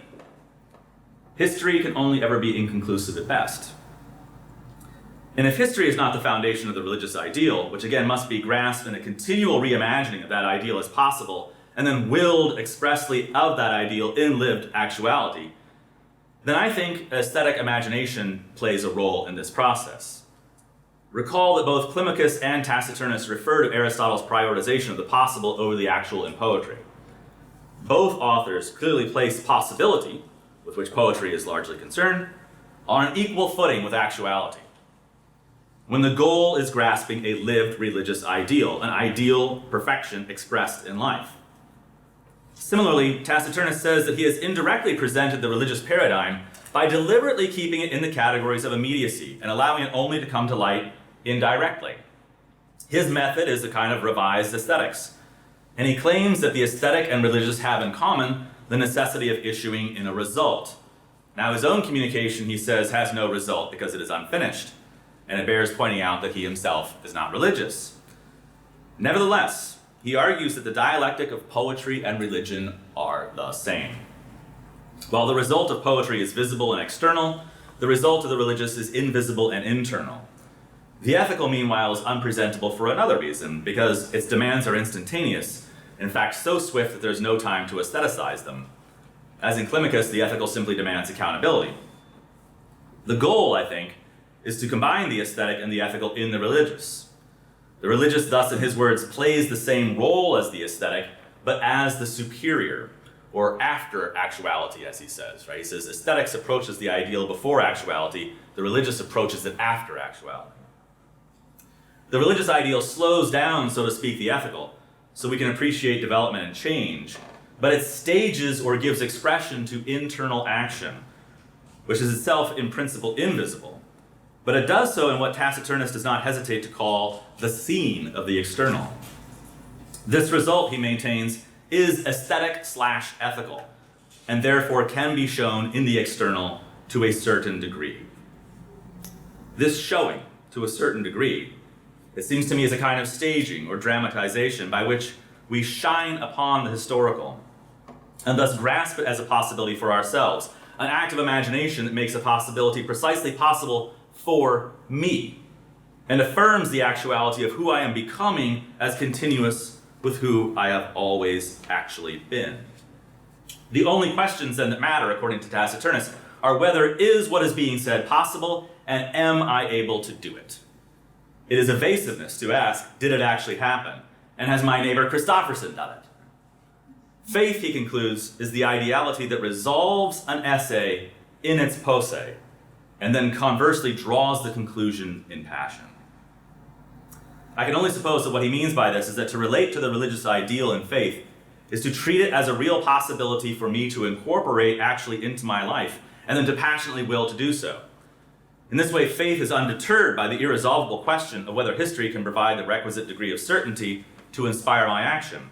And it is undistracted by the irrelevant issue of whether my neighbor has actually lived in conformity with the ideal. Faith rather wills to live the ideal myself with a passionate commitment in the face of uncertainty. It is perhaps no accident at all that these words too from Taciturnus, Climacus approvingly quotes in his treatment of the same themes. The two authors agree, ideality I know by myself, and if I do not know it by myself, then I do not know it at all. For both authors, what matters is whether I can seize upon a possibility as relevant and compelling for myself, and then make it actual by living it out. This is what it means to move from possibility to actuality and back again, in an endless interplay of becoming the actual ideal, who I am. This is why I suspect that in practice in Christianity, Kierkegaard writes that the imagination is the first condition for what becomes of a person, while the will is the second, and in the ultimate sense, the decisive condition. It is by imagination that I can entertain a possibility and be enticed by it even. And it is by the will that I actualize it. And possibility and actuality too, I think, cannot be understood in the traditional fashion as Kierkegaard has recast their meaning in a certain way. Possibility in the crucial sense for him is tied to the call to ethical and religious transformation. It is not just an aesthetic object to be entertained light-mindedly. And actuality is not just brute facticity or historical datum or given, but a lived and accomplished reality that can inspire imitation. In a sense then, for Kierkegaard, Heiberg is right. In the realm of spirit, possibility implies actuality, and actuality equally implies possibility. Here it is uniquely valid to move from essay to posse and posse to essay. Also, too, I think there's a sense in which Kant is wrong, right? According to Kierkegaard. There is a kind of ontological argument for ethical commitment in Kierkegaard. The aesthetic enticement of certain possibilities implies that a kind of ethical incentive that has an attractive force, that one can possibly forgive their oppressor, for example. And obviously here I'm thinking about some of what Tony said today and what John said yesterday. That one can forgive their oppressor is itself something of a challenge to me, that perhaps I should do the same. If something is possible, ought I not to ask myself whether I can do it too? My summary contention, then, is that in these short references, Kierkegaard is taking up a familiar logical principle, one that has classical origins, but was also a point of contention in the Danish reception of Hegelian logic. Departing from tradition, Kierkegaard depends on both possibility and actuality equally, and he reconfigures both away from their traditional associations. Possibility is not a light intimation of actuality, but rather the essential precondition for change, a vital vision of what is genuinely real for me, not as an abstraction, but an available course of action and a potential version of my very own self. And actuality is not simple facticity, but what only I can be and do as myself in lived and willed affirmation. Together, they result in the only true ideal, one that imagination can glimpse, but that ultimately can only be lived out, from possibility to actuality and back again. Thanks very much.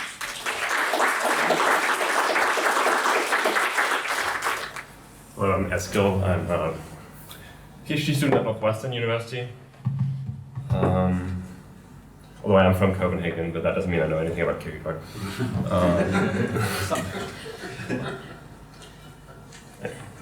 At the root of the aesthetic is a Stimmung. That is a mood or attunement, a quest for voice or Stimme. With this quest comes a promise. There's a hope of reaching this voice. Whether this promise is a real possibility, however, is less clear. On the one hand, reaching a voice would mean communicating the aesthetic, that is expressing the inner Stimmung as a Stimme. On the other hand, any voice seems to falsify the original experience to not fully render the Stimme, the voice of the Stimmung, mood itself. This, I submit, is one possible formulation of the constitutive dilemma of aesthetics.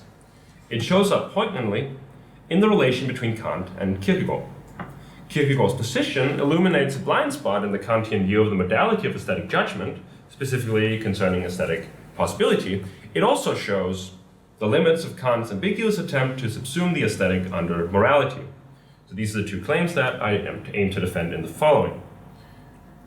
And one quick remark before I begin. I'm going to be relying fairly heavily on the wide semantic range of the German term Stimme or the Danish Stimme. For that reason, I'll leave that term untranslated at times. I'm going to try to keep, whenever I do that, I'm going to try to keep the quotes on the PowerPoint, but I apologize for any confusion that might cause. If it hasn't already. All right, so let us start with Kant. The point of departure, can you hear me by the way? I'm not sure how well this works. Okay. The point of departure for the critique of judgment, and hence for Kant's systematic construction of the relatively new sphere of the aesthetic, which had begun with Baumgarten, is an apparent schism resulting from the first two critiques.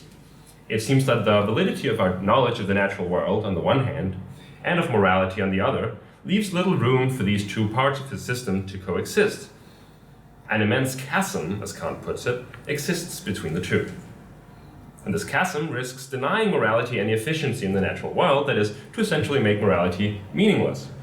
For Kant, aesthetic judgment is key to avoiding this.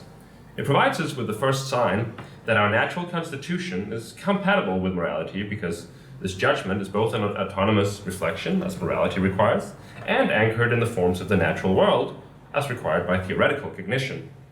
This aesthetic reflection is described by Kant as a Stimmung.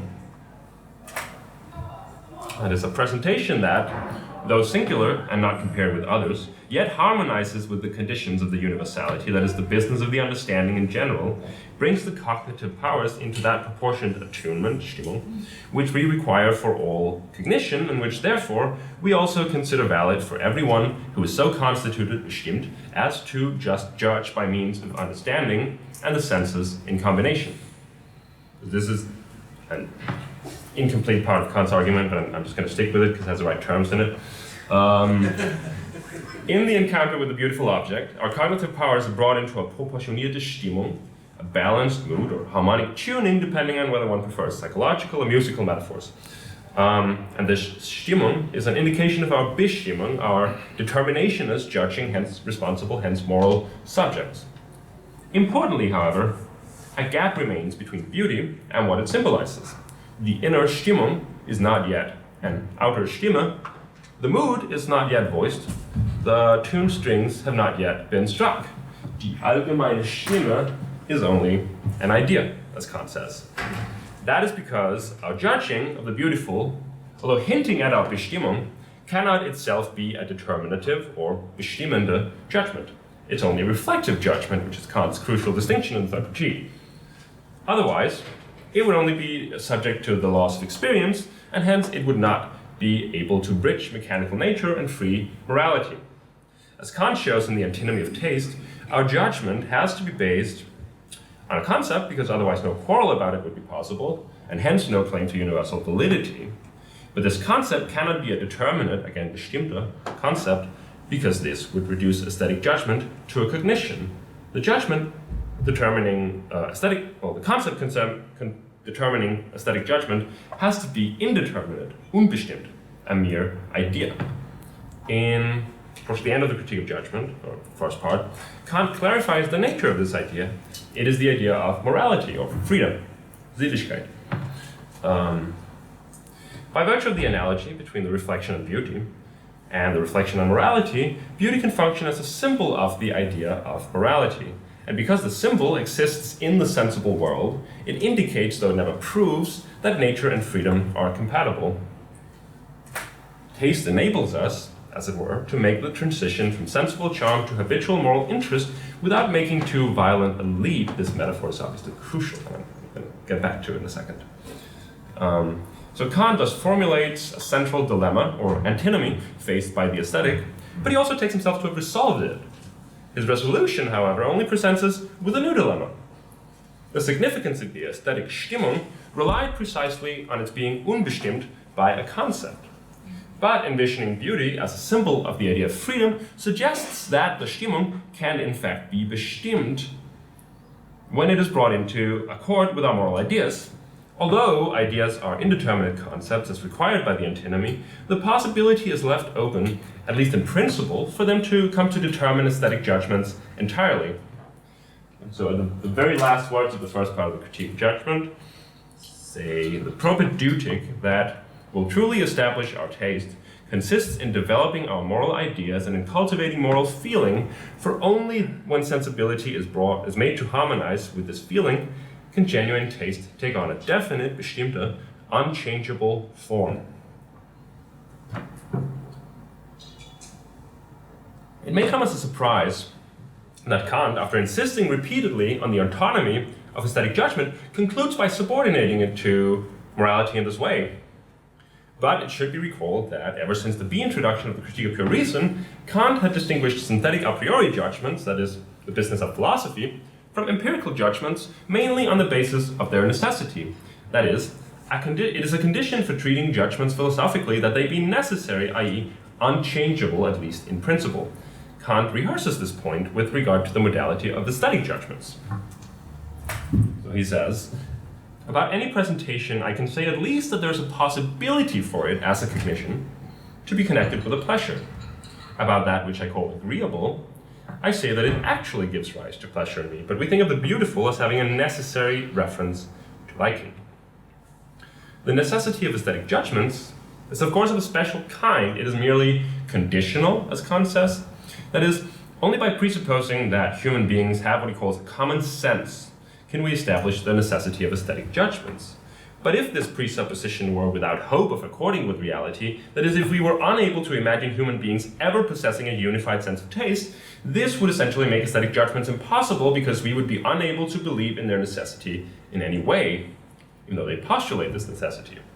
That may be why Kant turns to the cultivation of moral and not just aesthetic feeling. And the fact that our sensibility can be made to accord with a law, which we can in fact prove unconditionally, namely the moral law, is an indirect proof that the idea of common sense is not a mere chimera, but something which accords with the moral nature of mankind as such. However, would such a moral Bestimmung of the aesthetic Stimmung not diminish its worth? Or to put it differently, the property that qualifies the aesthetic as a mediator between nature and morality, that is the fact that it cannot be determined by concepts, this property already makes it possible to view it as more than just a mediator. The dilemma of the aesthetic, which Kant took himself to solve, simply takes on a new form. This new form shows up poignantly in Kierkegaard. It's somewhat unclear to me how well acquainted Kierkegaard was with the critique of judgment, but he certainly owned the book, and he made reference to it at least once, and occasionally seems to be drawing on its ideas. And even besides this, his work quite obviously relates to the problem of the limitation of aesthetics, which we've just been discussing. In his early writings, Kierkegaard also explores the complexities that arise from our capacity to detach ourselves from nature, that is, our free will, the power of choice, the either-or. To Kierkegaard, our way of relating to this either-or determines the sphere of our existence. The aesthete, A, relates to it negatively by refuting it, so to speak. Any choice implies regret and thus a fundamentally unhappy dwelling in the past. The only possibility of happiness lies in aesthetic reflection, which preserves its mood or stimming without imposing a particular decision on it. The aesthetic persists only on the condition of its unlimitedness. As A puts it, the true eternity does not lie behind the either-or, but in front of it. Judge Wilhelm, on the other hand, refuses the aesthete's attitude. He addresses A, says every mood, stimming, every thought, good or evil, cheerful or sad, you pursue to its farthest limit, yet more in abstraction than concretely. So the pursuit is itself more like a mood, stimming, from which nothing results but the knowledge of it. The important thing is for you that you've had the mood completely with proper pathos. The absolutization of the aesthetic stimming does indeed require it to be limitless, since the mood can always be developed in a new direction, one that contradicts the previous one. However, in this way the aesthete betrays himself. The stimming is the promise of its realization as a stimme, but the aesthetic mode of life never achieves this realization concretely. Instead, it makes the exploration of the aesthetic mood into a sort of second-order aesthetic experience, the mood of pursuing various moods. But to the ethical person, this actually betrays the promise of the aesthetic on its own terms. In order for this promise not to be a false one, in order for its possibility not to merely be abstract, we cannot stay in front of the either-or, we have to move behind it from the reflective mode of judgment to its opposite, that is die bestimmende Urteilskraft. Crucially, Wilhelm does not take this move to render the aesthetic impossible or superfluous. Rather, its reflection can now take place within the limits ascribed to it by ethical determination. Through the absolute choice, then, the ethical is posited, but from that it by no means follows that the aesthetic is excluded, he says. In the ethical, the personality is centered in itself. The aesthetic is thus excluded absolutely, or it is excluded as the absolute, but relatively it always returns. And this might be taken as a response to the critique of Kant that we've just suggested. Judge Wilhelm provides both a logical reformulation and an existential justification of the Kantian ethico-aesthetic complex. The aesthetic is subordinated to morality because only in this way can its own promise be realized, the aesthetic Stimmung, rendered in a moral Stimme, the voice of the singular personality, so to speak. Sorry. However, this is by no means Kierkegaard's last word on the subject. The ethico-aesthetic, a terrible term I just realized, either or, is challenged in turn by Johannes de Silentio in Fear and Trembling. He claims that, from the ethical standpoint, we are unable to understand the biblical story of Abraham and Isaac, and hence to make sense of the phenomenon of faith. This is the final either or.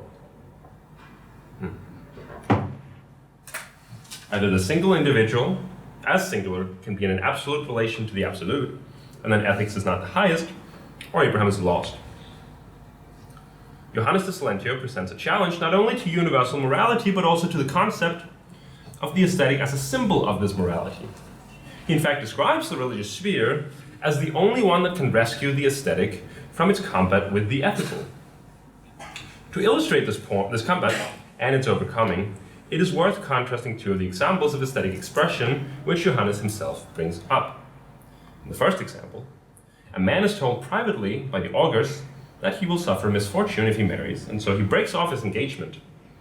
The question now becomes, how he's supposed to do this. He's given a reason for doing it. If he marries, he will die, essentially, maybe. And he can perfectly well communicate this reason to his fiancée. He might still choose to remain silent for aesthetic effect, but as Kierkegaard stresses, this will be judged ethically to be mere aesthetic high-mindedness. By keeping silent, the individual pretends to be higher than the universal by refusing to communicate it explicitly, even though he is perfectly capable of direct communication. If what is to be expressed is a moral message, then it is pure arrogance to assume that one has the right to give it a merely indirect aesthetic form. That is, if beauty is intended to symbolize morality, then one might as well abandon beauty entirely in favor of the ethical. This relates to the central difference between Kant and Kierkegaard. So of an aside, to the latter, the ethical is not something to be entered into gradually by means of some sort of aesthetic cultivation. Instead, the aesthete can only reach it by a sudden leap and absolute choice. And so there's no room for the aesthetic as a mediator, ensuring that the leap, as Kant puts it, isn't too violent. In the second example, however, the divine message is one that the individual is in fact unable to communicate to others. This is what happens in the case of Abraham, who was told by God to sacrifice his son Isaac as a burnt offering. This command is not only conveyed privately to Abraham, he cannot in any way communicate it to others because it is utterly morally unjustifiable. It is in a sense unspeakable because there are no universal reasons, no commonly accessible terms in which it can be rendered. Abraham cannot be mediated, which can also be expressed by saying that he cannot speak. As soon as I speak, I express the universal, and if I do not do that, then no one can understand me. As soon as Abraham wants to express himself in the universal, he must say that his situation is one of temptation, for he has no higher expression of the universal that ranks above the universal he oversteps. Abraham cannot tell Isaac what is about to happen. If he does, then his message will be mediated by universal terms, but in these terms what he's about to do is a sin. He does not remain silent for aesthetic effect, but because God has commanded of him, but because what God has commanded of him is in fact incompatible with anything that can be described in universal moral language. These two examples illustrate the problem faced by the Kantian ethico-aesthetic complex. Either a message is universally communicable, in which case keeping silent about it or merely expressing it indirectly, symbolically, keeping silent about it amounts to nothing but aesthetic high-mindedness. Far from subordinating it to morality, the aesthetic Stimmung pretends to be higher than the universal moral Stimme. Or the message is entirely absolutely unsayable, in which case not attempting to express it directly is the right thing to do, but then this message is no longer a moral one. Rather, it is one that can only be understood from the perspective of faith, not a purely moral one at least. In other words, beauty really cannot be a symbol of morality because it either betrays its own moral standard or presupposes that something, the absolute, lies beyond morality altogether.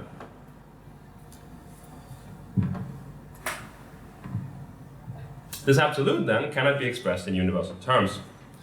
But that leads to an obvious problem. How, if the religious message is unsayable, can it save the aesthetic from the ethical, as Johannes says? instead of suppressing it once again, this time in the name of some kind of religious quietism. I'll finish with 3 remarks on the score. First one. Abraham does not, in fact, as one might have expected, remain silent.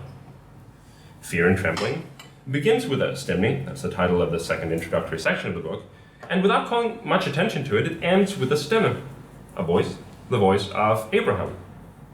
Johannes suggests that if Abraham's significance had lain exclusively in his actions, he would not need to say anything, but since Abraham is the father of faith, his significance is spiritual, and so he has to somehow verbalize what he's doing. However, again, he cannot express himself in universally valid, unambiguous terms. What he ends up saying to Isaac is simply, God himself will provide the lamb for the burnt offering, my son. In Hebrew, as well as in Danish and English, Abraham's words can also be read as saying, God himself will provide the lamb for the burnt offering, namely my son. And so Abraham's words express the paradox of faith.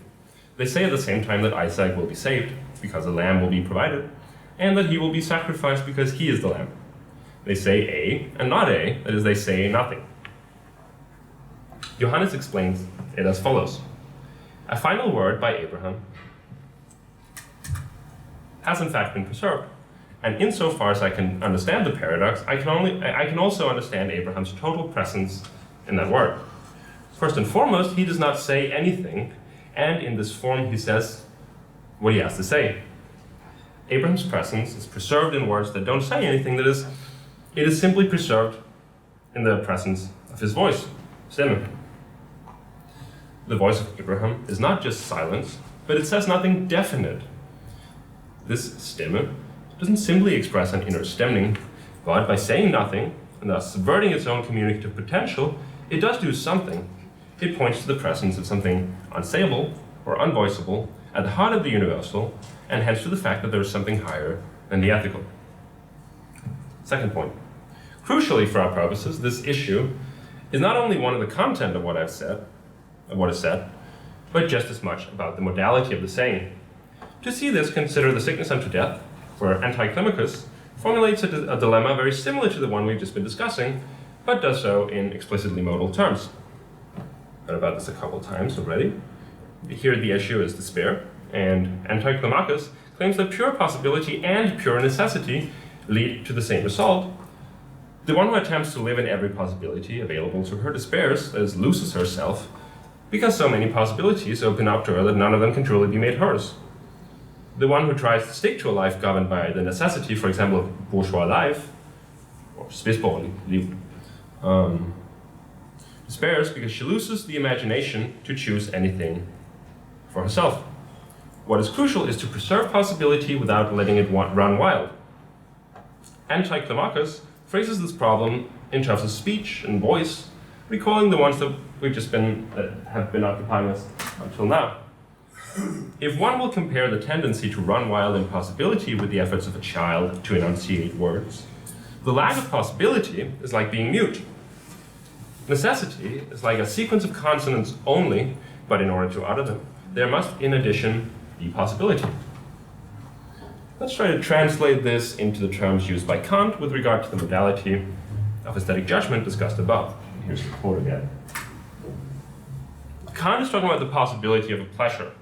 The child that Anticlimacus speaks about is like the one who's fixated on actual pleasures, that is, on the immediacy of every possible mood, taken as something merely agreeable. But such a fixation, in fact, circumvents pleasure, drains it of meaning because there is no real determinate content to what is being said. It's all just childish blabbering. However, contrary to Kant, Anticlimacus notes that a necessary judgment wouldn't suffice either. If the pleasure expressed is entirely necessary, then this pleasure is no longer seen as the expression of the mood of the single individual at all. As singular, the individual becomes mute. In other words, what Kant missed was that the modality of aesthetic judgment cannot simply be a form of necessity. Something of the pure possibility of pleasure has to remain, independently of the actualization or justification of this pleasure. However, this possibility is not that of the individual subject, but of God, to whom, as we've heard several times by now, everything is possible. And Anticlimacus notes that our only way of grasping this is in a sense aesthetically, namely by way of the imagination. Also heard this a lot of times, but here's a quote, or one possible quote. How can imagination preserve a sense of possibility in the middle of a judgment which, as Anti-Climacus seems to concede, does require a measure of necessity in order to not be childish? Johannes de Silentio suggests that it does so by not focusing on beauty, but on the sublime. As he puts it, the miracle of faith expresses the sublime in the pedestrian. What does this mean? Returning to Kant again, he notes that the sublime requires a pre-existing receptivity to ideas in the subject. The reason is that it is precisely nature's inadequacy to the ideas that constitutes what both repels our sensitivity and attracts us at the same time, because it is a dominance that reason exerts over sensibility only for the sake of expanding it commensurately with reason's own domain, the practical one, and letting it look outward toward the infinite, which for sensibility is an abyss. Although what Abraham points to is no longer the practical domain exactly, or even reason, he still points to an idea that imagination can only grasp to the extent that it fails to visualize it. But in order to even try to grasp it, we must already be receptive to the idea that we must have faith. Where the religious person sees the miracle of faith, the pure aesthete merely sees an abyss. That is, without the religious, the meaning of Abraham's words is lost. But to the religious person, even the imagination is expanded beyond what it was capable of seeing before, namely towards the infinite or the absolute. Abraham doesn't just blabber childishly, but neither is he mute. From the perspective of a faith that has left both the purely aesthetic and the ethico-aesthetic spheres behind, he does achieve a voice, the voice of prayer, and this, we might say, is the voice that saves the aesthetic. The fact that God's will is the possible makes me capable of praying. If God's will is only the necessary, man is essentially as speechless as an animal. This convergence between Kierkegaardian faith and the Kantian sublime may be a good place to conclude. What is concerning me here is not so much the religious direction that Kierkegaard takes as his insistence on the modal category, which Kant neglected in his discussion of aesthetic judgment, namely possibility. Aesthetics is constitutively caught in a complex dilemma. In fact, the dilemma is so complex that I composed a sort of small flowchart for your use in your proverbial absolute existential choices. The aesthetic Stimmung, to be more than a mere pleasure in the agreeable, must point beyond itself, that is, it must indicate the possibility of a Stimme. But this promise is bound to be broken, because either the aesthetic takes itself to be capable of realizing it, in which case all that results is childish blabbering and despair. Or the aesthetic relegates the realization to a different sphere. If it does so, then either this sphere is the ethical universal one, but then either the individual which experienced the mood in the first place is muted and despairs, or she secretly takes herself to in fact be higher than the universal. Or the sphere is the religious one, and then the aesthetic Stimmung can in fact be saved, but in this case what is to be expressed is radically unsayable. It has a voice, but a voice which says nothing determinate. That may be why Kierkegaard highlights the category of possibility. All that can be expressed by a voice without words is something which has nothing to do with content, but merely concerns the modality of what is expressed. Aesthetic judgment does not just indicate the necessity of the pleasure that it expresses, it indicates a more radical possibility even beyond this necessity, a possibility that doesn't belong to the aesthetic as such, but for which it is the only possible expression, sensible expression at least. By not saying anything, the aesthetic says all it has to say, something else is always possible.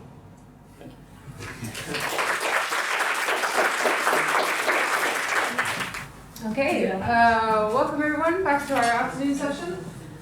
So next up we have Tatiana and Francis presenting. I've moved Diego to the second panel with Sebastian to for the gap, the colleague who won't be speaking.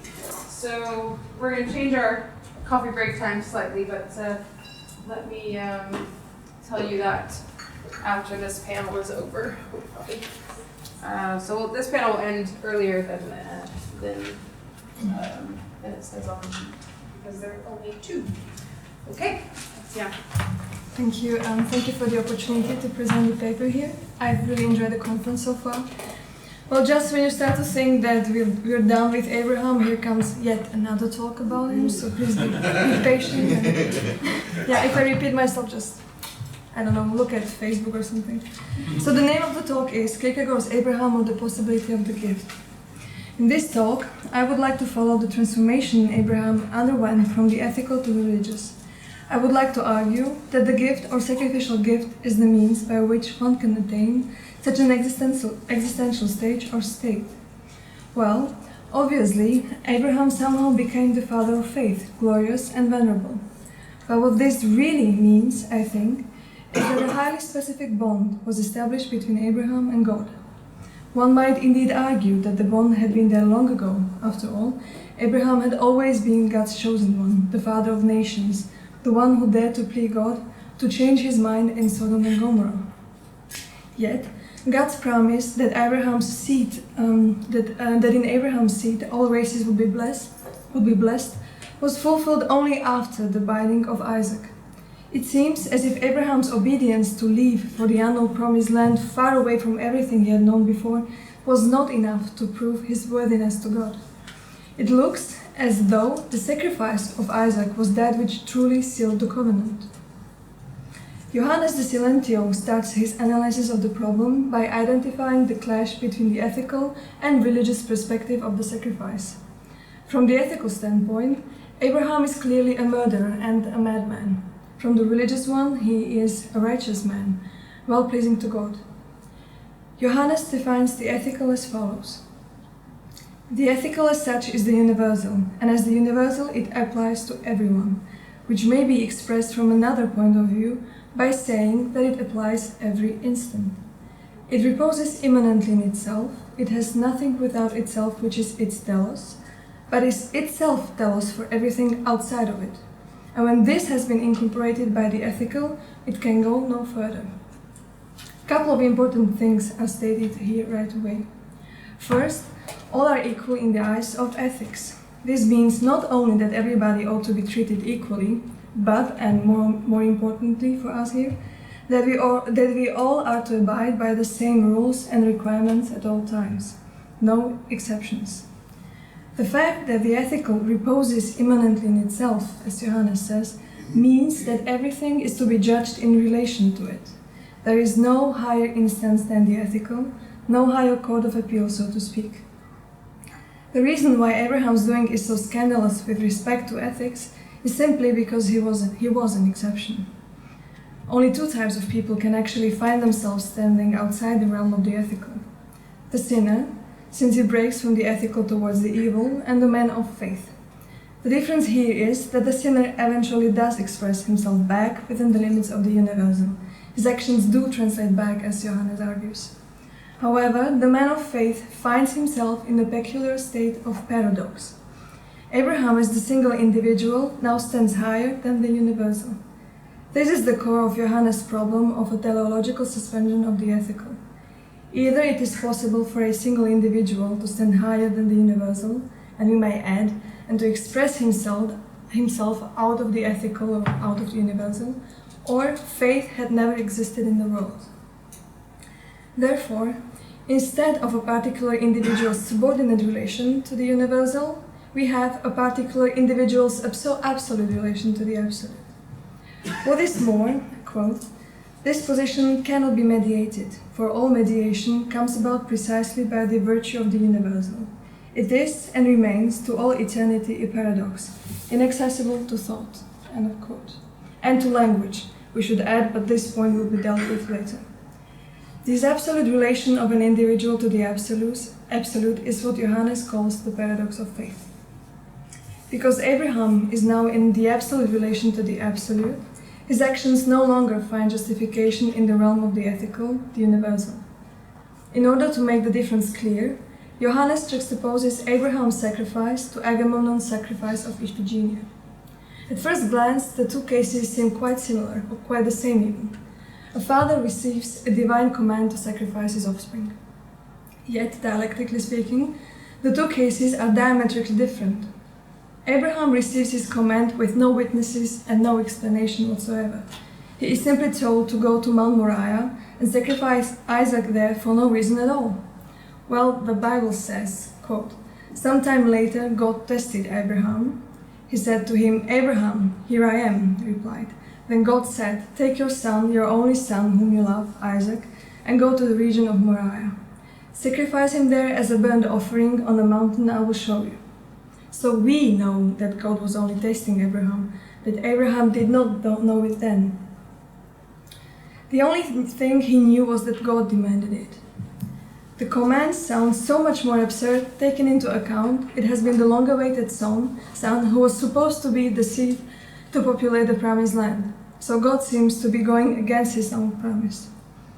Agamemnon, to go back to him, on the other hand, is to sacrifice his daughter in order for goddess Artemis to give wind to his fleet. Be it noted that Artemis asks this of Agamemnon as a retribution or a punishment for a deer he had killed in her sacred grove before. So not only does Agamemnon know why this came upon him, he also knows what will certainly happen if he obeys the command. Artemis will provide a favorable wind and free his fleet for sailing. The crucial difference between Abraham and Agamemnon is that Agamemnon's sacrifice takes place fully within the limits of the ethical. It does not matter how repelling or frightful the act is, everybody understands that Agamemnon is sacrificing Iphigenia for the sake of the nation, for the general good. In other words, Agamemnon privileged the universal over the particular, and that is always something to be admired. As Johannes puts it, quote, "The tragic hero still remains within the ethical. He lets one expression of the ethical find its telos in the higher expression of the ethical. Here can be no question of a theological suspension of the ethical itself." End of quote. The tragic hero, therefore, does find justification for his act within the ethical. This is one of the reasons he not only can, but also must communicate what he is about to do, and finds consolation in talking about it. He finds relief in talking because talking translates him back to the universal. This brings us back to the problem of language. In problem 3 of Fear and Trembling, Johannes stresses the fact that the ethical requires disclosure, or transparency, as we might say. In his own words, quote, "The ethical as such is the universal. Again, as the universal, it is the manifest, the revealed. The individual regarded as he is immediately, that is, as a physical and psychical being, is the hidden, the concealed. So his ethical task is to develop out of his concealment and to reveal himself in the universal."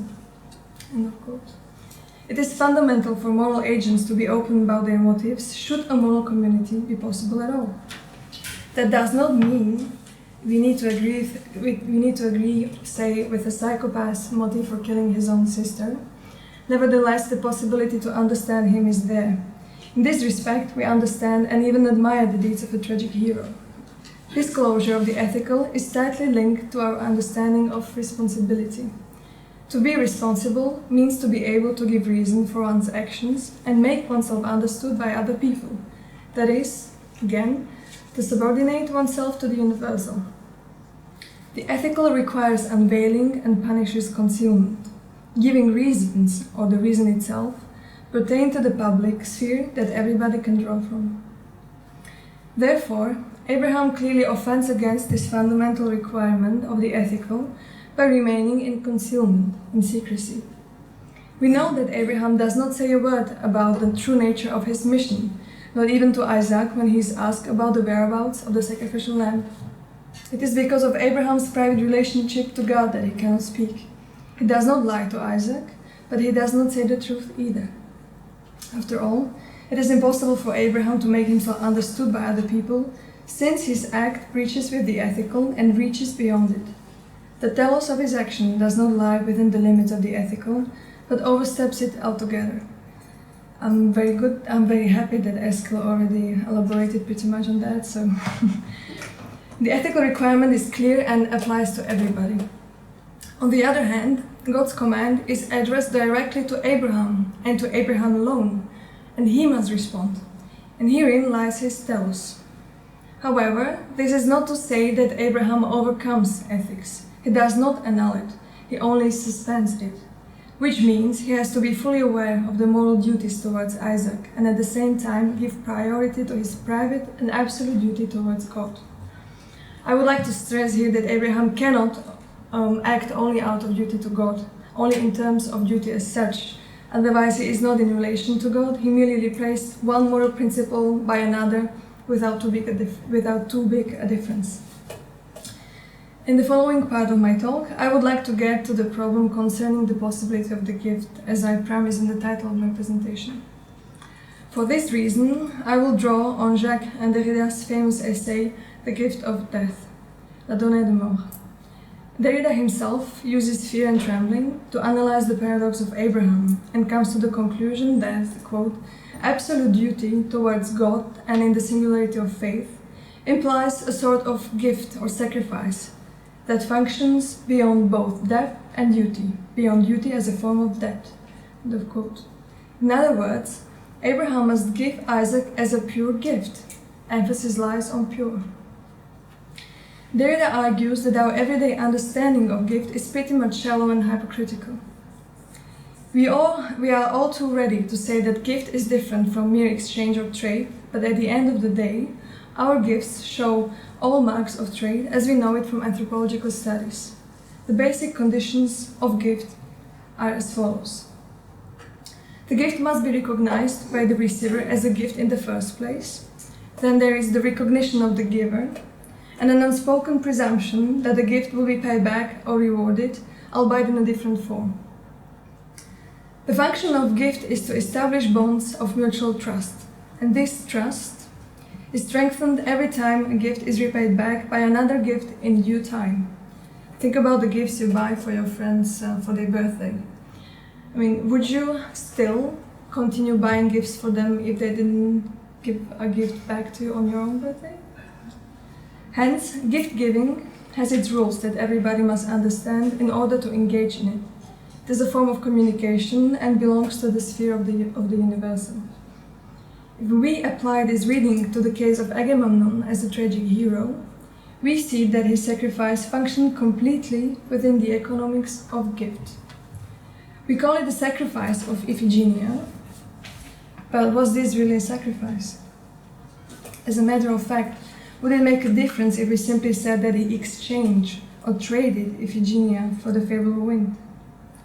The fact that the sacrifice came upon him as a punishment for killing Artemis deer only underlines the mercantile reading of the story.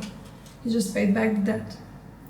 The tragic hero operates fully within the ethical, as does the gift or the sacrifice he is capable of giving, even if that which he gives is the best he has. Abraham, on the other hand, gives Isaac to God without expecting anything in return. Naturally, he wishes wholeheartedly that Isaac will be returned to him in this life, but it is not the same thing as expecting to be rewarded for the sacrifice, is it? Abraham cannot have any secret thoughts such as, what if God tests me so that he can give me 2 Isaacs if I pass? Or a new, better, bigger, more athletic one. If Abraham made calculations like this, he would engage in a trade with God, and Isaac will be only an object of trade, although a very precious one. In order for there to be a sacrifice, his gift must be outside of any economy. It must not bear a single trace of calculated reasoning, and the giver cannot even count on the receiver's recognition of the gift and its value. All that should be left is but the pure act of giving. The nature of gift is thus paradoxical. For there to be a gift, it always must come from one person to another, but at the same time, there must be a complete renunciation of the object of gift, of its purpose, and of the giver himself. Even a simple thank you would annul the gift, since it presupposes that the receiver is indebted to the giver. This is the paradox of gift, and this is what Derrida is famous for. The condition of the possibility of the gift is inseparably linked to its impossibility. And yet, a genuine gift must be possible, or else Abraham is but a merchant and a murderer, and not the father of faith. By now, we should be able to see that there are important structural similarities between faith, and a radical concept of gift. Both require absolute resignation or renunciation. 2. Overstepping the universal. 3. Unconditional commitment. 4. Both establish an absolute relation without mediation. And 5. Both of them are characterized by silence and concealment. Of course, for one to be able of such things, a considerable degree of subjectivity and inwardness is required. This might be one of the reasons why Kierkegaard chose the story of Abraham.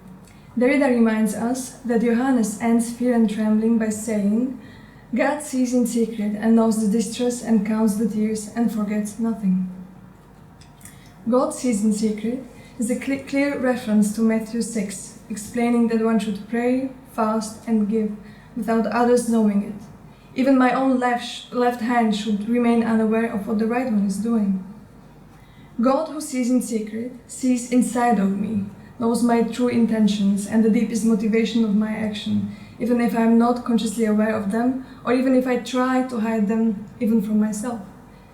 To put it differently, God knows about my deeds even if others do not know about them. He does know, and that is the only thing that matters. Moreover, He even knows what drives me to do this or that and will reward me accordingly. So there's no way of cheating God. The reward, of course, is not one of equal exchange within a circular economy, but rather that of an absolute surplus value, heterogeneous to outlay or investment.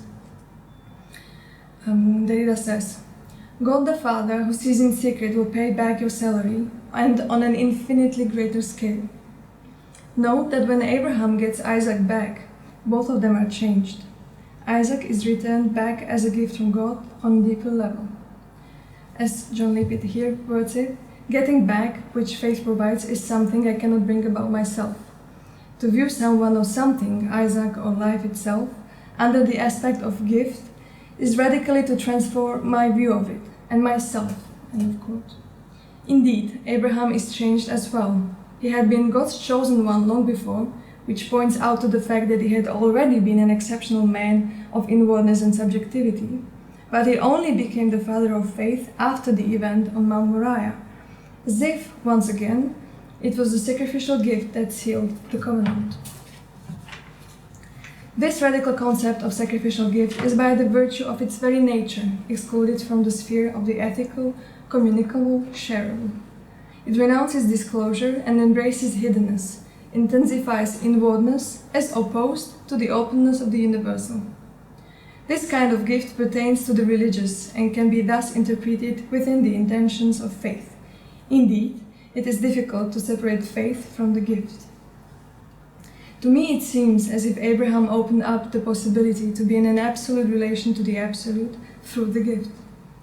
This is a different angle of looking at the problem that Hugh Piper tackled yesterday. He seems to be falling asleep now.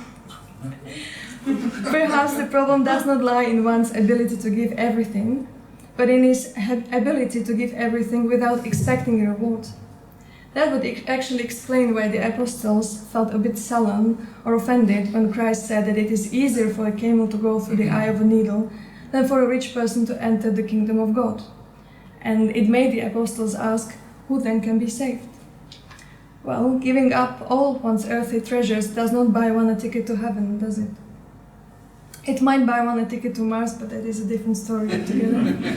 By the way, 10-day trip to Moon costs around $55 million. The point is, God does not owe us anything ever, and so everything that comes from Him comes as a gift.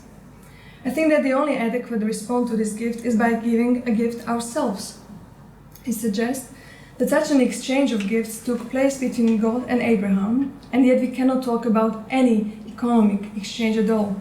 It was no quid pro quo. It was a discrete, discontinuous gift exchange, and even the word exchange, as you can now see, is inadequate. Abraham receives Isaac as a gift, and responds to this gift by sacrificing Isaac, which amounts to receiving Isaac back on a deeper level. However, one gift does not lay ground for another. It sounds all very nice, this gift exchanging enterprise, but as Johannes keeps on stressing, let's not leave out the dread, the anxiety, the burden of being cast out from the conforming arms of the universal. The title of the book is Fear and Trembling. As with the journey to Mount Moriah, the journey to being a person capable of radical gift is long and utterly lonely. Yesterday, Melissa recalled Kafka's quote that there is the destination but no road to get there, and suggests that the road is actually there, but only few dare to walk it. That's why we should be both attracted to and appalled by the story of Abraham. I would very much like to argue that Abraham's radical sacrificial gift is indeed a precursor to the greatest figure of faith and gift, Jesus' sacrifice on the cross. But what it would mean for us personally and for the society in general, if we were to take up on that path, yet remains to be thought through. Well, that should be the end of my talk. But I was thinking about the forgiveness, it popped up every now and then. And I think that the forgiveness is actually an act of gift where you don't receive to be paid back. Otherwise, it's not really a forgiveness. And you mentioned that forgiveness has this the root in the word give.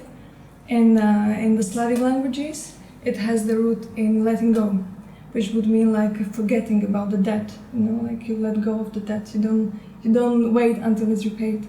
Which we could find another connotations in Nietzsche's genealogy of morals, where he frames religion within the context of debt paying. When he talks about the genius of Christianity. So that's just a couple of thoughts I wanted to say at the end. Thank you.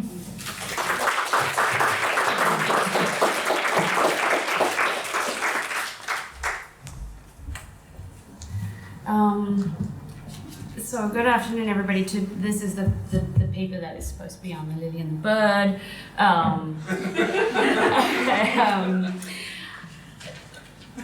It comes out of my book on the Lily and the Bird, and the Lily and the Bird are prototypes. So in that sense, this is on the Lily and the Bird. But you have to listen for a little bit for the Lily and the Bird. Anyway, that got my hook. Patterns surround us. Out of the window on the left, the river's rippling against the flow of its current. On the right, the forest leaves repeated in hundreds in trickles of light and shadow. What indicates pattern? The repetition. Many of the same leaves, or similar leaves, make the pattern. Otherwise, I must admit it's just a tree I'm looking at, or a segment of the forest. The many tiny folds on the surface of the water, and if the water wasn't disturbed in this way, it would show me a picture. And if I didn't look at the stripes as they move across its surface, I might imagine the river's deeper movement toward the sea. These patterns interrupt my reading of the visible world, play with my eyes, interest me in its visibleness, in surfaces as surface. And they do it by likeness, reproduction of likeness, likeness followed by likeness, and thereby make likeness the subject and put it at question. The similarity between one ripple and another, one leaf and another, should be straightforward. It isn't for Kierkegaard. He challenges what we take for granted in our perception of nature. He reminds us even this basic example of resemblance is uncertain. But if it were straightforward, it would be a good foil to use in distinguishing between more serious patterns, or pattern in a more serious sense, a sense which presumably holds a stronger or more rigorous possibility. This stronger pattern, I'll argue today, referring to Fear and Trembling and to philosophical fragments, as well as to the Critique of Judgment, Kant's Critique of Judgment. This stronger pattern opens up a way of thinking about Kierkegaard's idea of faith. That's my argument. The simplest way of drawing the distinction between pattern and pattern is by moving from nature to craft. In dressmaking, if a dress is patterned, if rather than depicting a tree, or depicting an image of a tree, if instead it's covered in a pattern of little leaves, this is only a matter of the print of the fabric.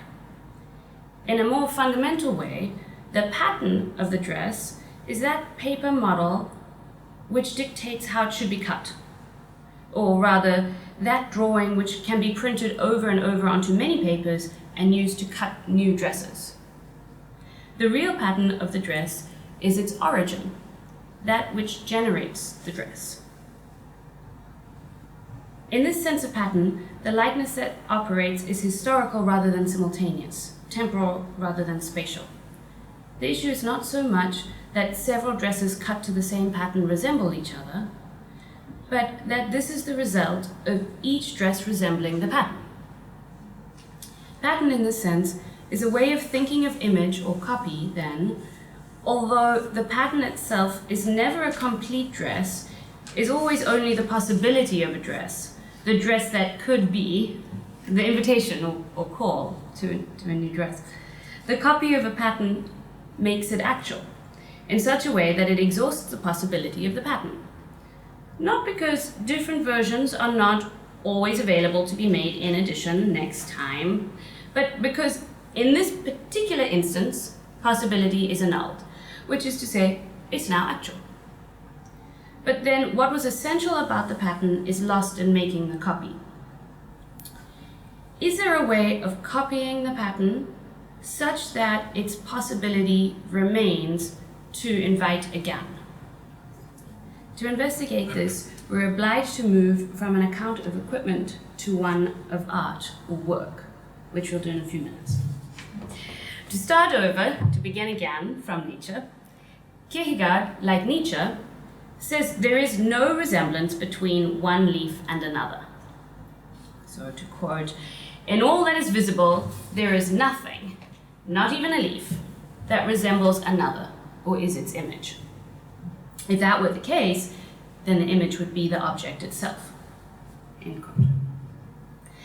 Resemblance is not something we simply see, and if I insist that I do see resemblance, then that tells me my sight is not a simple phenomenon. However, insofar as there is a resemblance between leaves, or if we want to talk about a perceived resemblance, the question would be how, or according to what principle, the leaves all turn out to be the same. For instance, oak leaves with their distinctive indentations tell me this tree is an oak. Its leaves look like other oak leaves. Or perhaps more urgently, I need to be able to recognize a poison ivy leaf in shade or in sun, big or small, up the trunk of a tree, or just beginning to sprout. If I want to avoid a nasty punishment. I don't want to run into it. Each vision of each leaf, each sensory image will be different, but if I can recognize it, I will find each leaf also conforms to a specific pattern. How this happens is not simple or uninteresting. The second half of Kant's Critique of Judgment investigates the back and forth between our pre-scientific assumption of the whole, which is to say the organism as teleological, and our ability to even identify the leaf as part of the tree, let alone similar to its sister leaves. Assuming we can take natural teleology for granted, which Kant begins to make a little uncertain, we would attribute the pattern of the leaves to the generating principle of the plant, to its genes. This kind of natural pattern making will not be sufficient as a model for what Kierkegaard means by pattern. An authentic pattern will not be merely natural. Thus, at the start of Fear and Trembling, in the eulogy on Abraham, Silentio describes several patterns of nature. Forest foliage, the singing of birds in the forest, the passing of a ship through the sea as wind through the desert. What these leaves, songbirds, and winds have in common is that, like the ship, they come and go without trace. Silentio says, this can't be all there is to human life.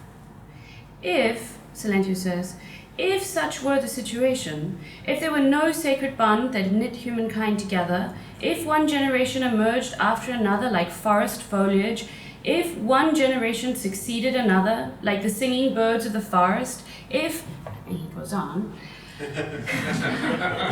how empty and devoid of consolation life would be. But precisely for that reason, it is not so. We heard that quote yesterday. There is more to human life than the patterns of nature, Silentio promises. Because the patterns of nature, as this list demonstrates, cannot retain resemblance on their own. And even the passage of a vessel, which could as easily be one of nefarious trade as of scientific discovery, is not enough to anchor and hold the likenesses of these patterns such that they might amount to anything, might last. The ship on the sea joins the wind and the birds and the leaves in leaving no mark.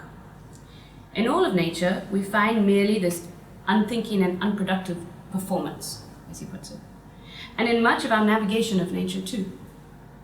Silentio seems sure, though, there must be a kind of generation available to us as human beings which goes beyond the pattern of the foliage.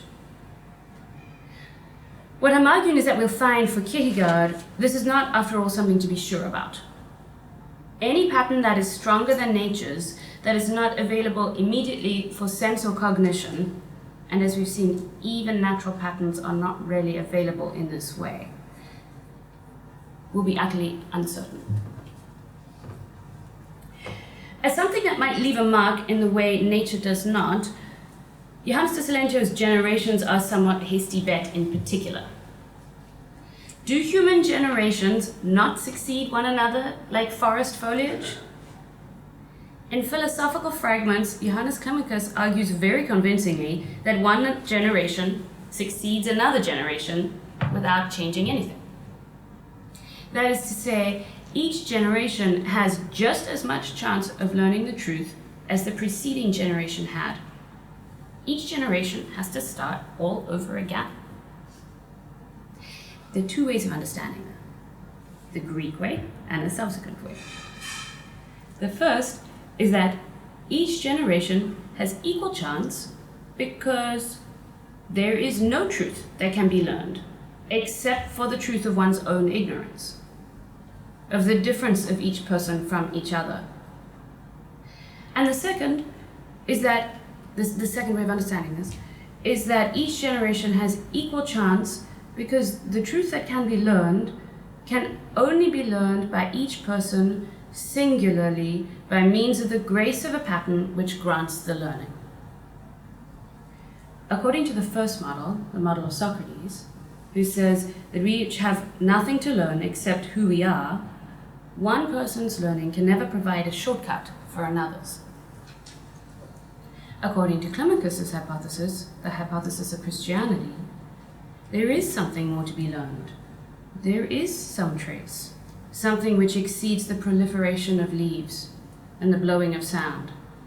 There is a teacher, a pattern, but it would be no more easily available to this generation than to the generation which could see and touch it, which is to say, see and touch Christ as pattern, to use Larry, or Christ as prototype, to use the Homs in the translation of that Vorbilder.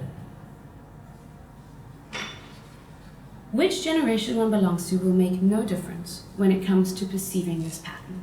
That is, when it comes to perceiving it as pattern. That is, when it comes to following it, being transformed by it, and acting according to it. When it comes to receiving or preserving or making something that could defy the oblivion of birdsong. And thus, the ground beneath the distinction Silentio was obliged to set up in order to begin Fear and Trembling, between the way generations of people progress and the way nature continues, threatens to collapse.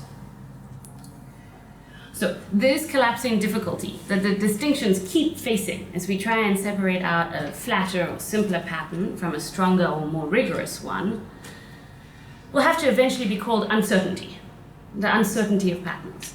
It has to do with the fact that we cannot make the distinction by a rule. For instance, as we laid out above, we cannot easily distinguish between patterns of leaves, which are all similar, and patterns of people who are all different, because leaves are not all similar. And on the other hand, we cannot simply distinguish between patterns of leaves and generations of people, because the generations are actually all the same. Which is not to reduce everything to a simple dichotomy, nature and human beings, but to point out that this particular distinction is unstable on both ends. So there are other discourses in which Kierkegaard writes more directly about the uncertainty of pattern, but it's in philosophical fragments that the myth of generation is dispelled so ruthlessly, or of the generations. If the teacher once walked and talked and fished and kissed, it seems, so the myth would have it, as if it should have been easier during that time to learn the truth from him. At any rate, there was a generation of people who walked alongside him, and then the second generation who could talk to the first, and another generation who learned from the second, and so on until you reach Kierkegaard's or our own very generation. And you want to say, well, if it wasn't easier for the first ones, for the first followers, maybe it was harder, maybe it's easier for us. There must be some difference. But Climacus's point is that it cannot be any easier for any of us. Those in the past or those to come, those who were traded as slaves or those who did the trading, those who bore the children or those who fathered them. There is no simple rule or shortcut. If there is this rupture in the manifold of forest leaves and song, if there is a clearing such that all is not despair, such that something new can be learnt, this can only happen in a way which is absolutely singular for each individual. So to return to Johannes de Silentio's generations, in the textual succession of the fragments which make up Fear and Trembling, as the bits of text succeed one another, the account in the eulogy comes after a pattern of stories about generations. The 4 stories of God, Abraham, and Isaac, so sort of father, son, and a counter pattern, a supporting pattern, as Wolf supports War, of stories about weaning.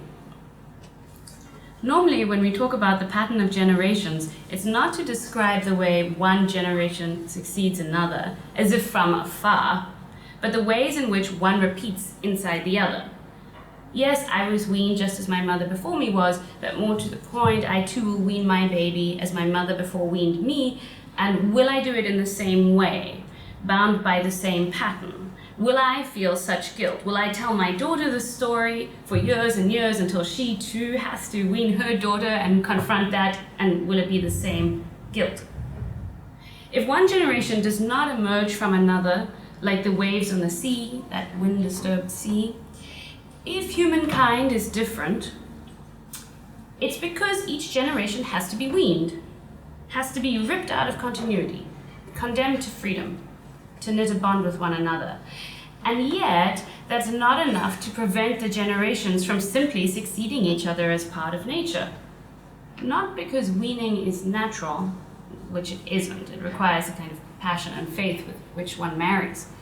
But because it doesn't last, it must be repeated. Repeated, yes, by each generation to come. Yes, in the mother's relationship to her baby over and over again in the acknowledgement of her separateness. Yes, by her baby who becomes an adult and affirms her freedom. And yes, in every act of faith, which is the only thing that lasts, that leaves a trace, and yet must be continually taken up again.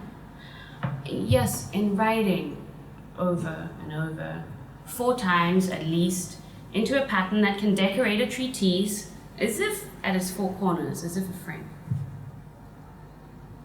Okay, so another way of saying that something must be repeated is to say that it is, as yet, just a fragment. A pattern is made of fragments. Much more so than a whole is, for a whole may or may not be fragmented, at least in theory, while a pattern must be. The question is, what kind of pattern can philosophical fragments make? Can they make the type of pattern that leaves a trace, that generates something different, despite the uncertainty of the generations? Can the fragment present itself as such, as part of a pattern, as the pattern that generates a pattern different from all of nature, in such a way that it does indeed generate? Can we go beyond the Socratic, in other words, beyond the midwife? Can there be that generation? Socrates' paradox of learning can be put in terms of the Sorites paradox. How many fragments must I look at in order to be able to recognize the pattern? For Socrates, I will never be able to recognize the fragment if I do not already possess the pattern. And so I do not learn anything new. There is no authentic teaching except that which reminds me of my difference, my ignorance. And therefore, no matter what tricks his students played on him, Socrates would not be seduced into seducing. He made fun of the idea that some touch might transfer knowledge from one person to another, that a teacher might touch her student and thereby confer wisdom. Teaching is not seduction. But for Socrates, there is no means other than touch either for transferring knowledge from teacher to student. And thus there is no transfer of knowledge. There is either seduction or nothing. Either seduction or Socratic irony. Climacus's project is to suggest that there might be something else, some teaching that is non-seduction, some touch, some intimacy, some transformation that does not stop at midwifery, but grants a rebirth, a regeneration, new life. The teacher who might generate this response would be called the prototype, the pattern. And the teacher would look just like Socrates, to eyes which see the visible, to vision which sees light and shadow, ripples and leaves, people, faces, and to the understanding which decodes trends and recognizes what it already fundamentally knew. The visible pattern of a thing, the principal reliable pattern of the tool, be it a jacket or a textbook, does not give an indication of the difference Climacus is describing. It does not issue a call. It does not originate a new response. It repeats, but not forwards. Climacus persists, however, that there might be one more possibility, one invisible and probable and possible possibility, a repetition forwards, an archi-image, a prototype.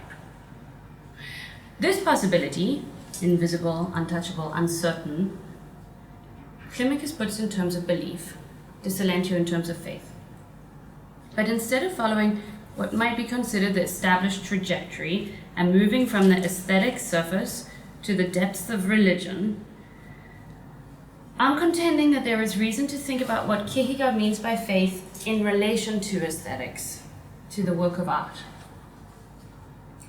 This thinking would, of course, entail not only a rethinking of what Kierkegaard means by faith, but also a rethinking of what it might be possible to mean by aesthetics.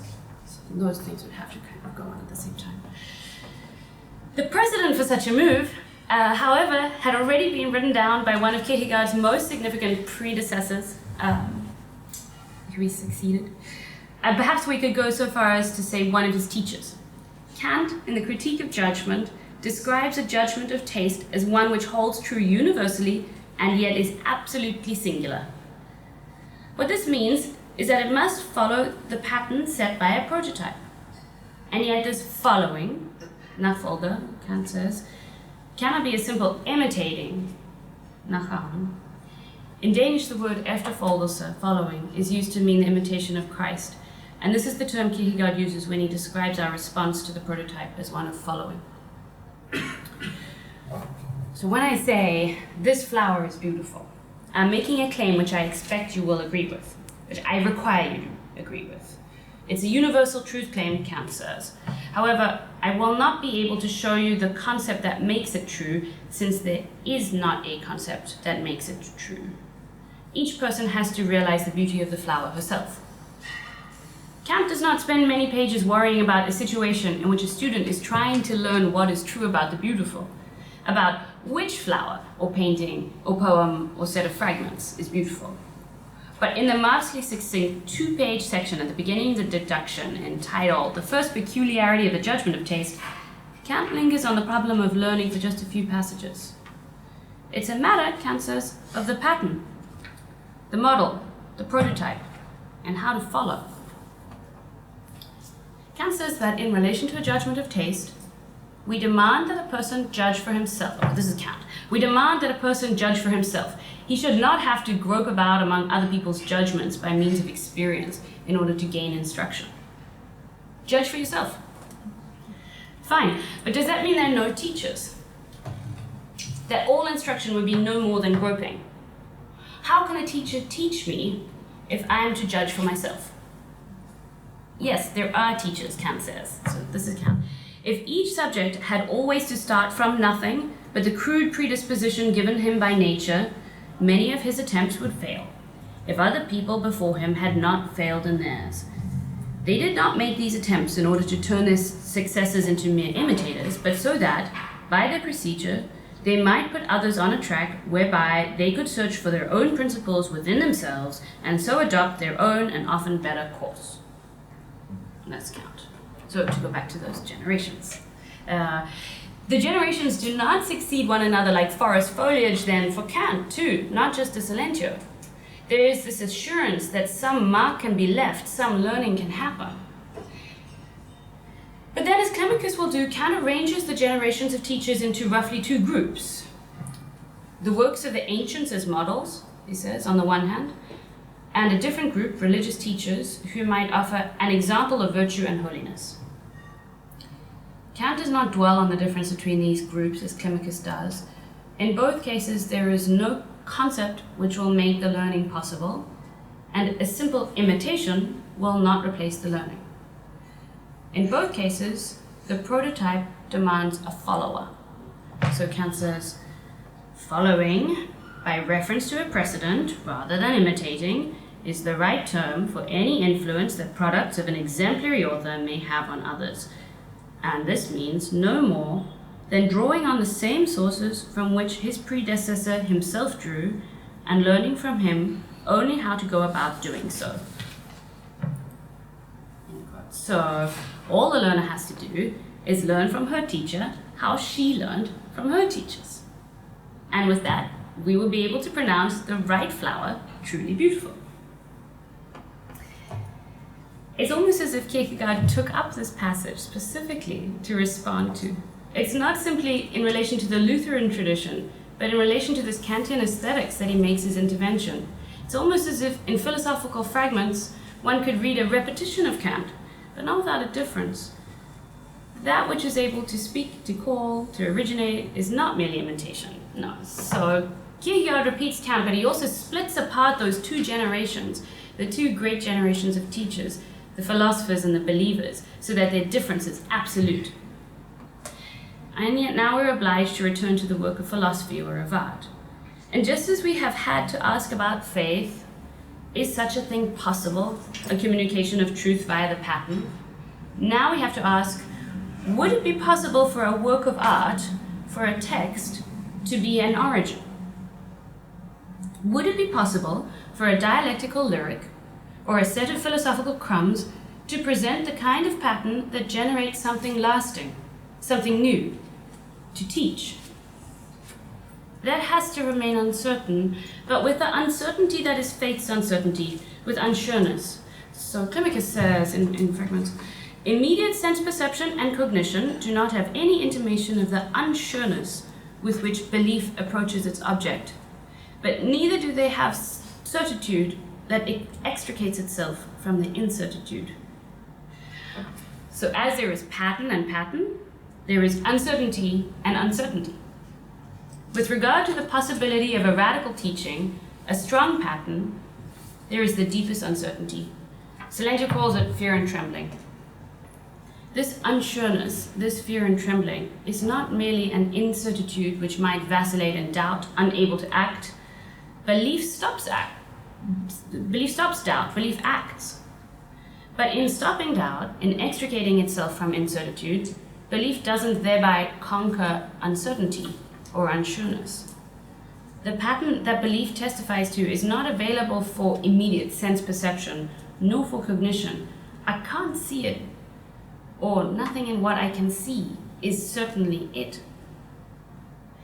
Then the pattern that I identify in a work, such as philosophical fragments, if it is the kind which interrupts the hungry oblivion of nature, is something that will always be uncertain, not just because I can't see it with my eyes, but because to see it is to copy it, and in such a way that I preserve the originating, invite a new copy. What is essential about the pattern must be repeated in the copy. It cannot be lost, as happens in the manufacture of equipment. It remains to generate. It is all that the pattern was to begin with, since there is, after all, no prototype for a work except in this sense, that it teach and not seduce. Thank you.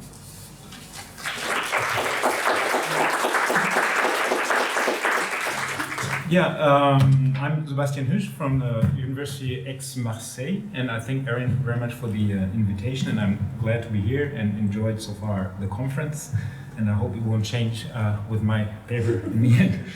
So, yeah, truth as possibility, the link between truth and possibility in the title of my paper probably first and foremost evokes Nietzsche and his idea that truth is mere interpretation and unavoidably perspectivistic, and that the limited capacities of human understanding require us to abandon the quest for an absolute truth. I would actually argue that Kierkegaard's developing of possibilities of existence relies on a very similar insight into the limited capacities of man to attain unambiguous knowledge. However, there's this major difference between Nietzsche and Kierkegaard, that Nietzsche's criticism of truth is primarily epistemological in scope, whereas for Kierkegaard the focus is clearly on existence, that is, on praxis.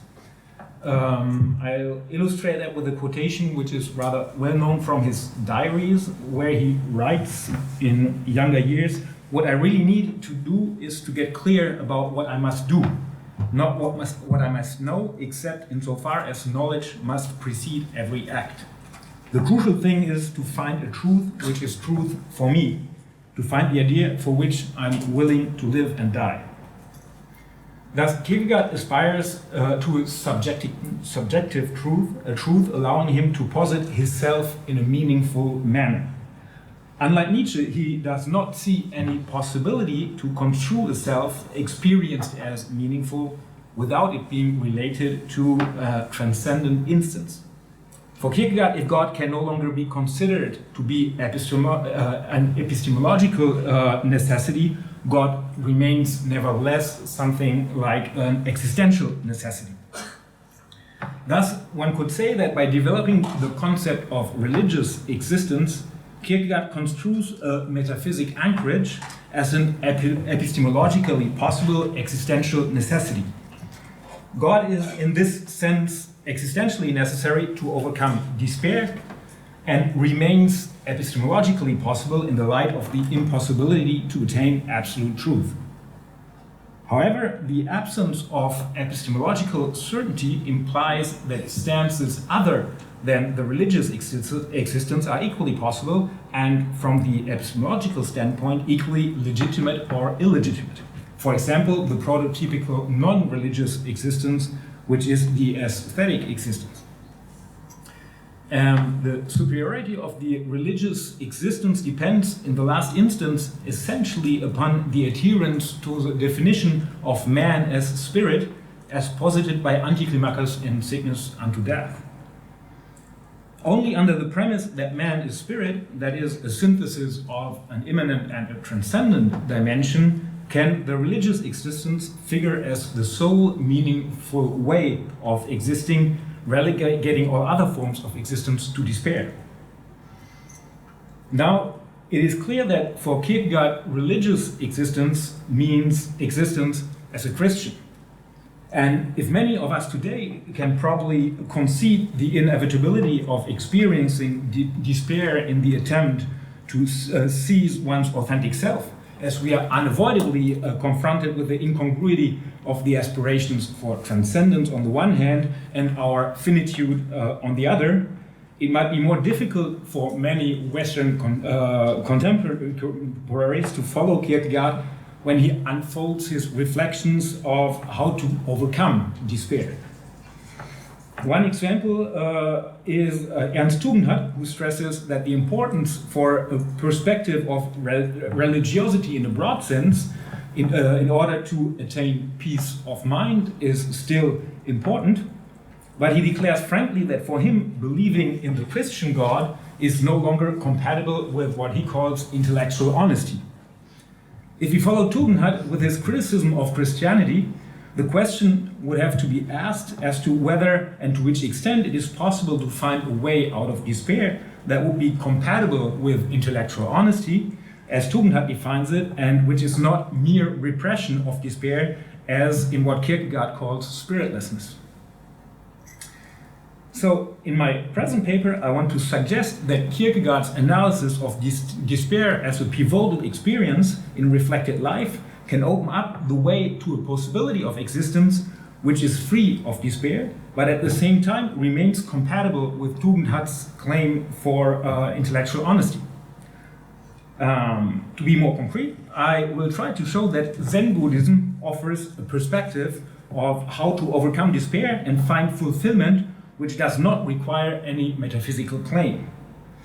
As a way based on experience, Zen Buddhism might provide an alternative to the Kierkegaardian religious existence, a possibility of existence free of despair, even though not in the strict Kierkegaardian sense, but one that is consistent at the same time with Tugendhat's rejection of Christian faith as a possibility.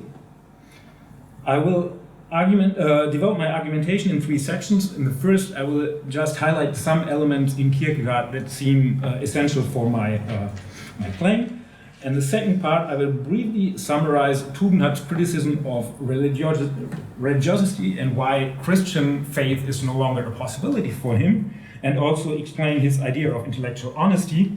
And this will be the basis for the final section to try to illustrate to what extent Zen Buddhist philosophy could be an approach based upon and emerging from the experience of existential despair, but which could offer like an alternative possibility of non-desperate existence, circumventing Kierkegaard's opposition of aesthetic and religious existence.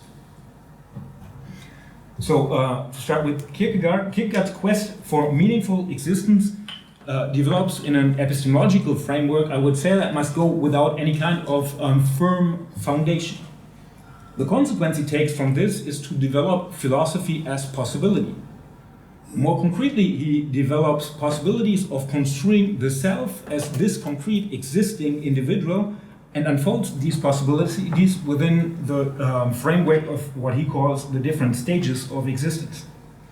And even though he himself used this term of stages, I think that it would be probably more appropriate to speak less hierarchically of possibilities of existence simply, or stances.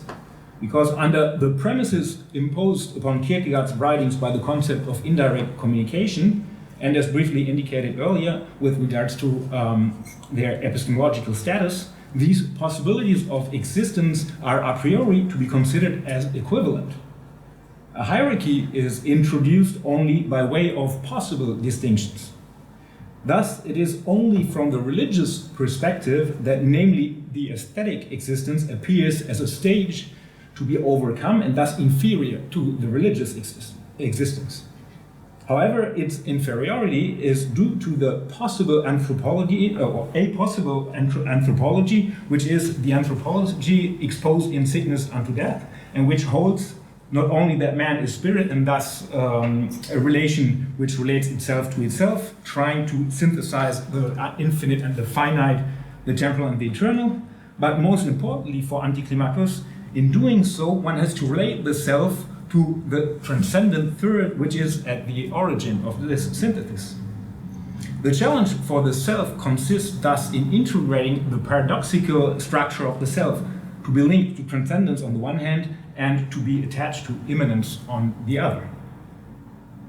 And here it is possible to make a distinction between the insight into the inevitability of despair that results from the paradoxical structure of the self, and the possible interpretation provided by Antiklimakos, which leads to the concept of religious existence.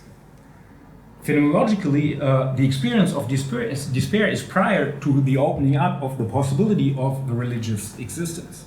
Thus, the introduction of the transcendent third at the origin of the synthesis is posterior to despair and only one possible way of dealing with it. Yet another other option is suggested by Kierkegaard himself, which is the stance of the aesthetic existence. The aestheticist's answer to despair is to repress meaninglessness and to make the best out of the absurd human condition. The best being for him to take a maximum of aesthetic pleasure out of it. This position being analogous to the existence in divertissement as we find it in Blaise Pascal's Pensée, it is interesting to note that Pascal clearly shows that this stance is perfectly apt to provide at least a relative happiness. It is invalidated only from the religious perspective, which claims to provide a way out of despair that emancipates the individual from the arbitrariness and the imponderabilities of the contingent world. Thus, the deficiency of the aesthetic stance is clearly revealed only compared to the remedy to despair that the religious existence offers. However, as said, the verdict that all non-religious existence is despair is valid only from the perspective of the religious existence, and when admitting that man is spirit, and spirit in the sense that it's defined by Anticlimacus. So at this point, I would like to move on to the second section of my paper. According to Tugendhat, for us today, to seek peace of mind by recurring to religious belief is problematic. Tugendhat's reflections on this subject are particularly interesting, as while he rejects the belief in God as a possibility, he maintains as a possibility a kind of transcendence that he links to the term of mysticism. And he does so in a study he published in 2006 with the intriguing title Egocentricity and Mysticism. It has a more sober subtitle, An Anthropological Study. The main topic of this study is to propose a reflection on how the individual can find, he says in German, Seelenfrieden, which would be literally translated peace of soul, but has been translated by peace of mind into English. So his question is how the individual can find Seelenfrieden, peace of mind, without forfeiting a stance of intellectual honesty. For his dealing with the problem of peace of mind and the need for transcendence, Tugendhat sketches an anthropology that is based upon distinctive characteristics of human language which allow for self-consciousness. This is not really important. What is important for us is that according to Tugendhat, self-consciousness brings forth a double concern with regards to our future. One is oriented towards our wishes, desires, and needs in everyday life. And the other is linked to the insight into our own finitude. So I quote from Tugendhat, on the one hand, people are absorbed in their respective activities and individual preoccupations. On the other hand, they are concerned with the question of what they want all in all, that is, what matters to them in life. End of quote. This is the crucial point for Tugendhat. As we are aware of our finitude, we need to find an answer to the question of how that is, out of which perspective or with which stance we want to live and thus fill meaningfully the limited time that is at our disposal, and how to integrate meaningfully into this perspective the consciousness of contingency. It's not very surprising that Tugendhat sees in this set of problems the origin of both religion and mysticism. For Tugendhat, religion in a broad sense, as he says, contains actually religion in a narrow sense and mysticism, and is thus to be considered as a coming to terms with contingency, where we have a nice German word for the Kontingenzbewältigung, which is probably known. Yeah. So how to come to terms with contingency, in which takes place then in religion in the broad sense through a decentering of oneself. Religion and mysticism enable us to take a broader perspective in which our own worries are relativized and in which we relativize our own importance.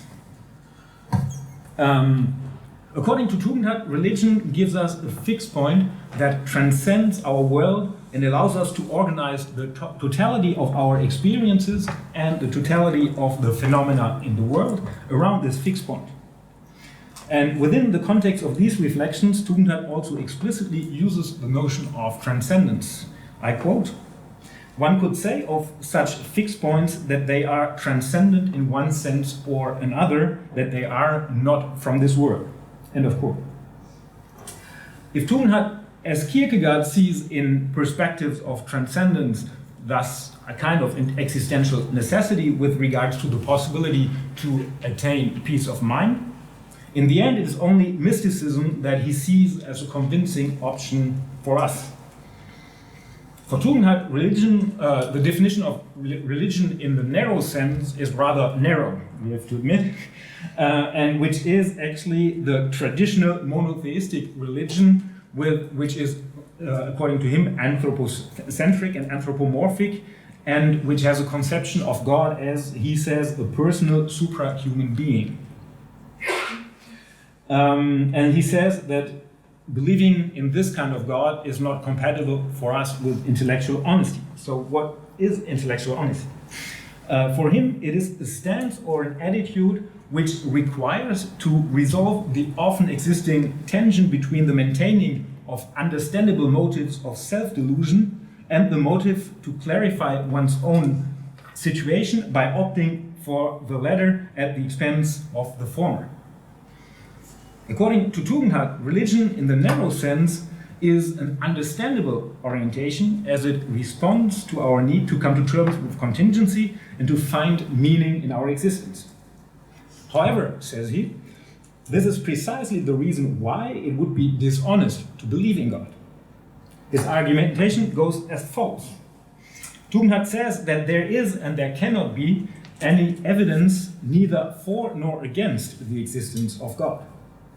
But if we understand that the only argument for the existence of God is our felt need to believe in God, this is in fact, from the perspective of intellectual honesty, the decisive argument against the belief of God, the Gegenpunkt, he says in German.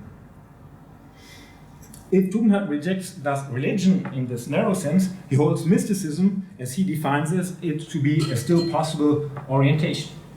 Mysticism in this sense is to be understood as a self-transformation through self-relativization and decentering.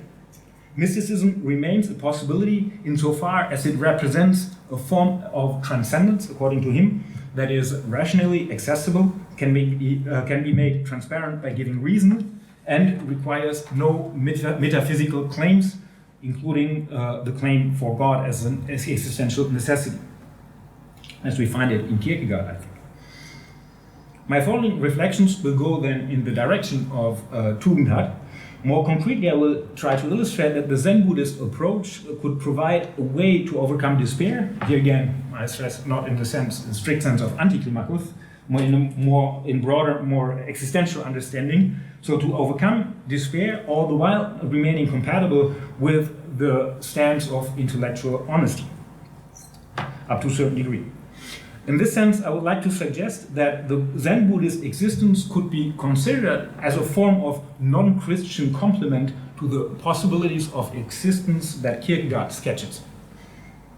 And if I suggest to take a look at Zen Buddhism or Zen Buddhist philosophy in the context of reflections upon Kierkegaard's possibilities of existence, this is because Zen Buddhism too attributes a pivotal role to despair in the becoming of an authentic self. All the while suggesting the possibility of a fulfilled existence beyond the aesthetic but beneath metaphysical claims, and thus compatible with Tugendhat's claim. The pivotal role of despair in Zen Buddhist thought is emphasized, for instance, by Keiji Nishitani, a second-generation representative of the Kyoto school, in his study on religion. Nishitani explains that despair is nothing less than the starting point of all Buddhist quest for enlightenment. However, the way out of despair in Zen Buddhism diverges fundamentally from what we find in Kierkegaard. According to Kierkegaard, the only valid way out of despair is to posit the own self as the synthesis between immanence and transcendence, thus as that as which God has posited us. Any other possible attempt to posit the self will inevitably and in conscious or unconscious despair, be it the aestheticist stance as it is exposed in either or be it spiritlessness as a key feature of the bourgeois existence as ironized upon in Sickness Unto Death, or the concept of anxiety. If, as was said before, Kierkegaard claims a transcendent God as a possibility, God, that is the Christian God, undoubtedly remains the ultimate reference point toward which all possible existences in Kierkegaard are oriented, be it positively like the Knight of Faith or negatively as the demonic. The way to overcome despair in Zen Buddhism is, with little surprise, completely free of such a relatedness to a transcendent God. However, we find an important parallel to Kierkegaard in that the overcoming of despair is also intimately linked to the need of a fundamental reconstitution or reconstruction of the self. According to Zen Buddhism, to genuinely surmount despair, we must first and foremost overcome the common delusion of ourselves as a self in the sense of an autonomous entity, or as Nishitani says, the self as an ego. We are generally attached to this illusory self, which we desperately try to preserve, but which is not our true self. The Zen Buddhist claim is that we need to abandon this illusory self to become ourselves in a more authentic way. Nishitani uses a paradoxically sounding formula to express the idea when he says that we have to learn that our real self is non-self. Adding, I quote from Nishitani, the self-conscious egocentric self, which we usually hold for ourselves, the self as an ego, is not self-founded. The ground of its being is not within itself. End of quote. This remark has to be understood before the backdrop of the Zen Buddhist ideas of two central ideas, which is emptiness on one hand and the idea of interdependent generation. According to the Zen Buddhist understanding, everything belonging to the phenomenal world is in fact nothing in the sense that it has no essence of its own and is what it is only in and out of its relatedness to the other phenomena. Interesting. All phenomena share the fact that they emerge from absolute emptiness and that they have no essence and thus no independent being. The idea of the self as an autonomous entity relies on the same delusion as the belief in the reality of the phenomena in the world as substantial. Instead, everything emerges from absolute emptiness and returns into absolute emptiness. To conceive of the self as non-self does not mean that there is no identifiable personality with a specific character, but rather it refers to the understanding of the self as emerging from absolute emptiness. In seeing the self as non-self, we give up our inauthentic self, the self in the sense of an ego, to embrace our authentic self, which is the self as non-self. Showing a little Heideggerian influence, because Nishitani read Heidegger, and I have to admit that I had to translate that from the German translation into English because I couldn't find it on religion, and so he's using the word sich ereignen, which I translated in English by eventing, so it's kind of word I made up. So the self is eventing as a non-self. The self that is eventing as a non-self is the most original, authentic self. And why is this authentic self then free of despair? This is because despair is grounded in the attachment to the erroneous concept of the self and the phenomenal world. The Zen Buddhist experience helps the individual to see itself and the phenomenal world as they really are. That is, as nothing substantial. The new vision on reality allows detachment, and without attachment, despair disappears. The awakening, or the idea of sudden awakening in Satori, is that we are awakening to our authentic self, and this is to be understood like a transformative experience in which reality takes on a fundamentally new aspect. The Buddhist philosopher Suzuki puts it as follows, I quote, Zen helps to acquire a new point of view from which life obtains a new aspect, fresher, deeper, more satisfying. But surely this acquisition is in truth the biggest mental cataclysm one can go through in life. What is characteristic is that Zen Buddhism does not claim a higher reality, but the Zen experience rectifies our vision of reality. In this, reality actually undergoes a kind of metamorphosis and yet remains, in another sense, perfectly the same. The founder of Zen Buddhism in Japan, Dogen, repeatedly stresses that in fact the nirvana is nothing beyond our immanent world, but it is our immanent world, which is samsara, but rightly perceived. That is, free of delusion and attachment. What we need to understand, according to Dogen, is that the realization of things as they are is enlightenment. To a certain extent, we find a similar structure of transformative experience in the becoming of the authentic self in Kierkegaard. For instance, when he has the ethicist in either-or describe the inner metamorphosis that comes with a leap of faith. The ethicist thus explains that in embracing faith out of the deepest despair, we lose the world and the self to which we are desperately attached, only to rediscover both under a new light. Everything, the ethicist declares, returns but transfigured. Kierkegaard even explicitly stresses that this transformative experience is based upon the insight into the self's nothingness. I quote, "Knowing oneself in one's nothingness is the condition for knowing God. Only once we see the nothingness of our inauthentic self can we aspire to our authentic self. In a way, the underlying thought structure is not so different from the idea of ourself as non-self. Freed of the attachment to the self as it is characterized namely by the aestheticist in either-or, we attain a new vision on the world beyond egocentricity." However, surely the structural parallels have clear limits, and these appear especially if we return to the question of despair as lack of meaning. For Kierkegaard, it is only the relating to a transcendent God which can lead out of despair, in that it can fulfill the need for meaning that man is exposed to in despair. The transformative experience which is linked to the leap of faith charges the world with absolute meaning. The plenitude of the immanent world is thus granted by the transcendent God. As said earlier, for Kierkegaard, God remains an existential necessity. Without the possibility to believe, there is no remedy to despair. The Zen Buddhist answer to the challenge of existence goes in a direction that is diametrically opposed. In a way that might appear kind of strange, almost irritating for a Christian and probably even more generally from a Western perspective, the answer provided by Zen Buddhism is to abandon the quest for meaning. To see the things as they are means, in the last instance, to abandon the question of why. It is thus suggested that this why question is somehow linked to the inauthentic self.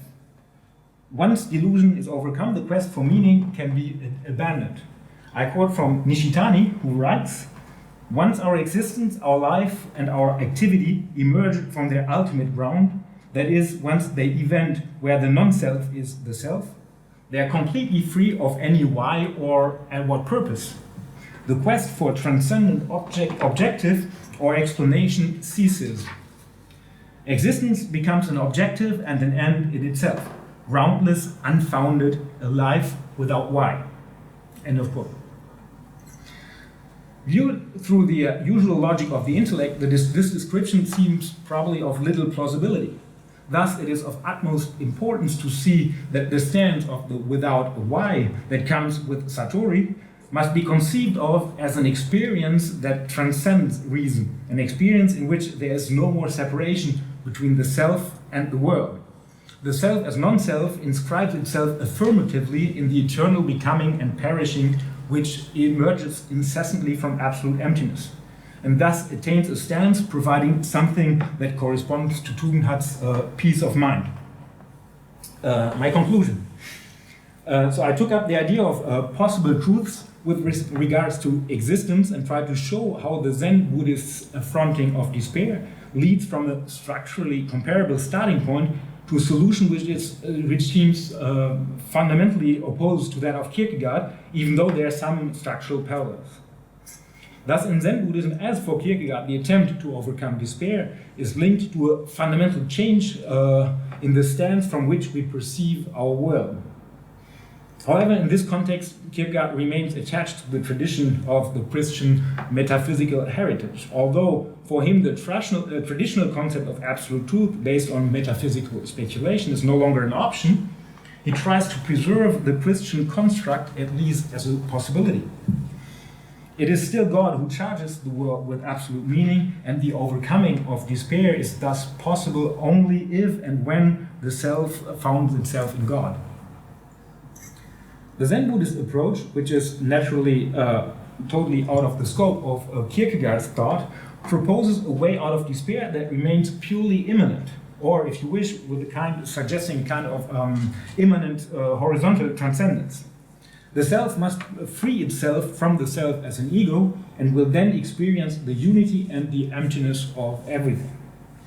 The way out of despair does not lead to the claim of an absolute meaning, but rather to the insight into the absolute absence of meaning, but to which we can align ourselves by giving up the why question. Maybe the Zen Buddhism could represent a possible, Zen Buddhism could represent a possible way out of despair for those who adhere to Tugendhat's claim that the Christian belief is no longer a possibility nowadays. It offers a possibility of existence which is perfectly free from any metaphysical claim and relies essentially on experience, the experience of the self as non-self. However, it is maybe less intellectually transparent than what Tugendhat would desire, in that it relies on the dissolution of the distinction between the subject and the object. Such a dissolution, however, leads to an essential ineffability, and it is accessible only as an experience that is linked to Satori, that is, to the sudden awakening which is beyond any rational explanation. There seems to be some kind of leap that lifts us from samsara to nirvana, which goes beyond Tugendhat's wish for transparency. But using a Kierkegaardian distinction, we could argue that this is unavoidable insofar as the demand for transparency belongs to the realm of thought, and the Zen experience belongs to the realm of existence. And finally, both Kierkegaard and Zen Buddhism would argue that to fundamentally overcome despair, a kind of leap is unavoidable. May this be the leap into faith and to a transcendent God, or be it with Satori, the leap into nirvana. Thank you.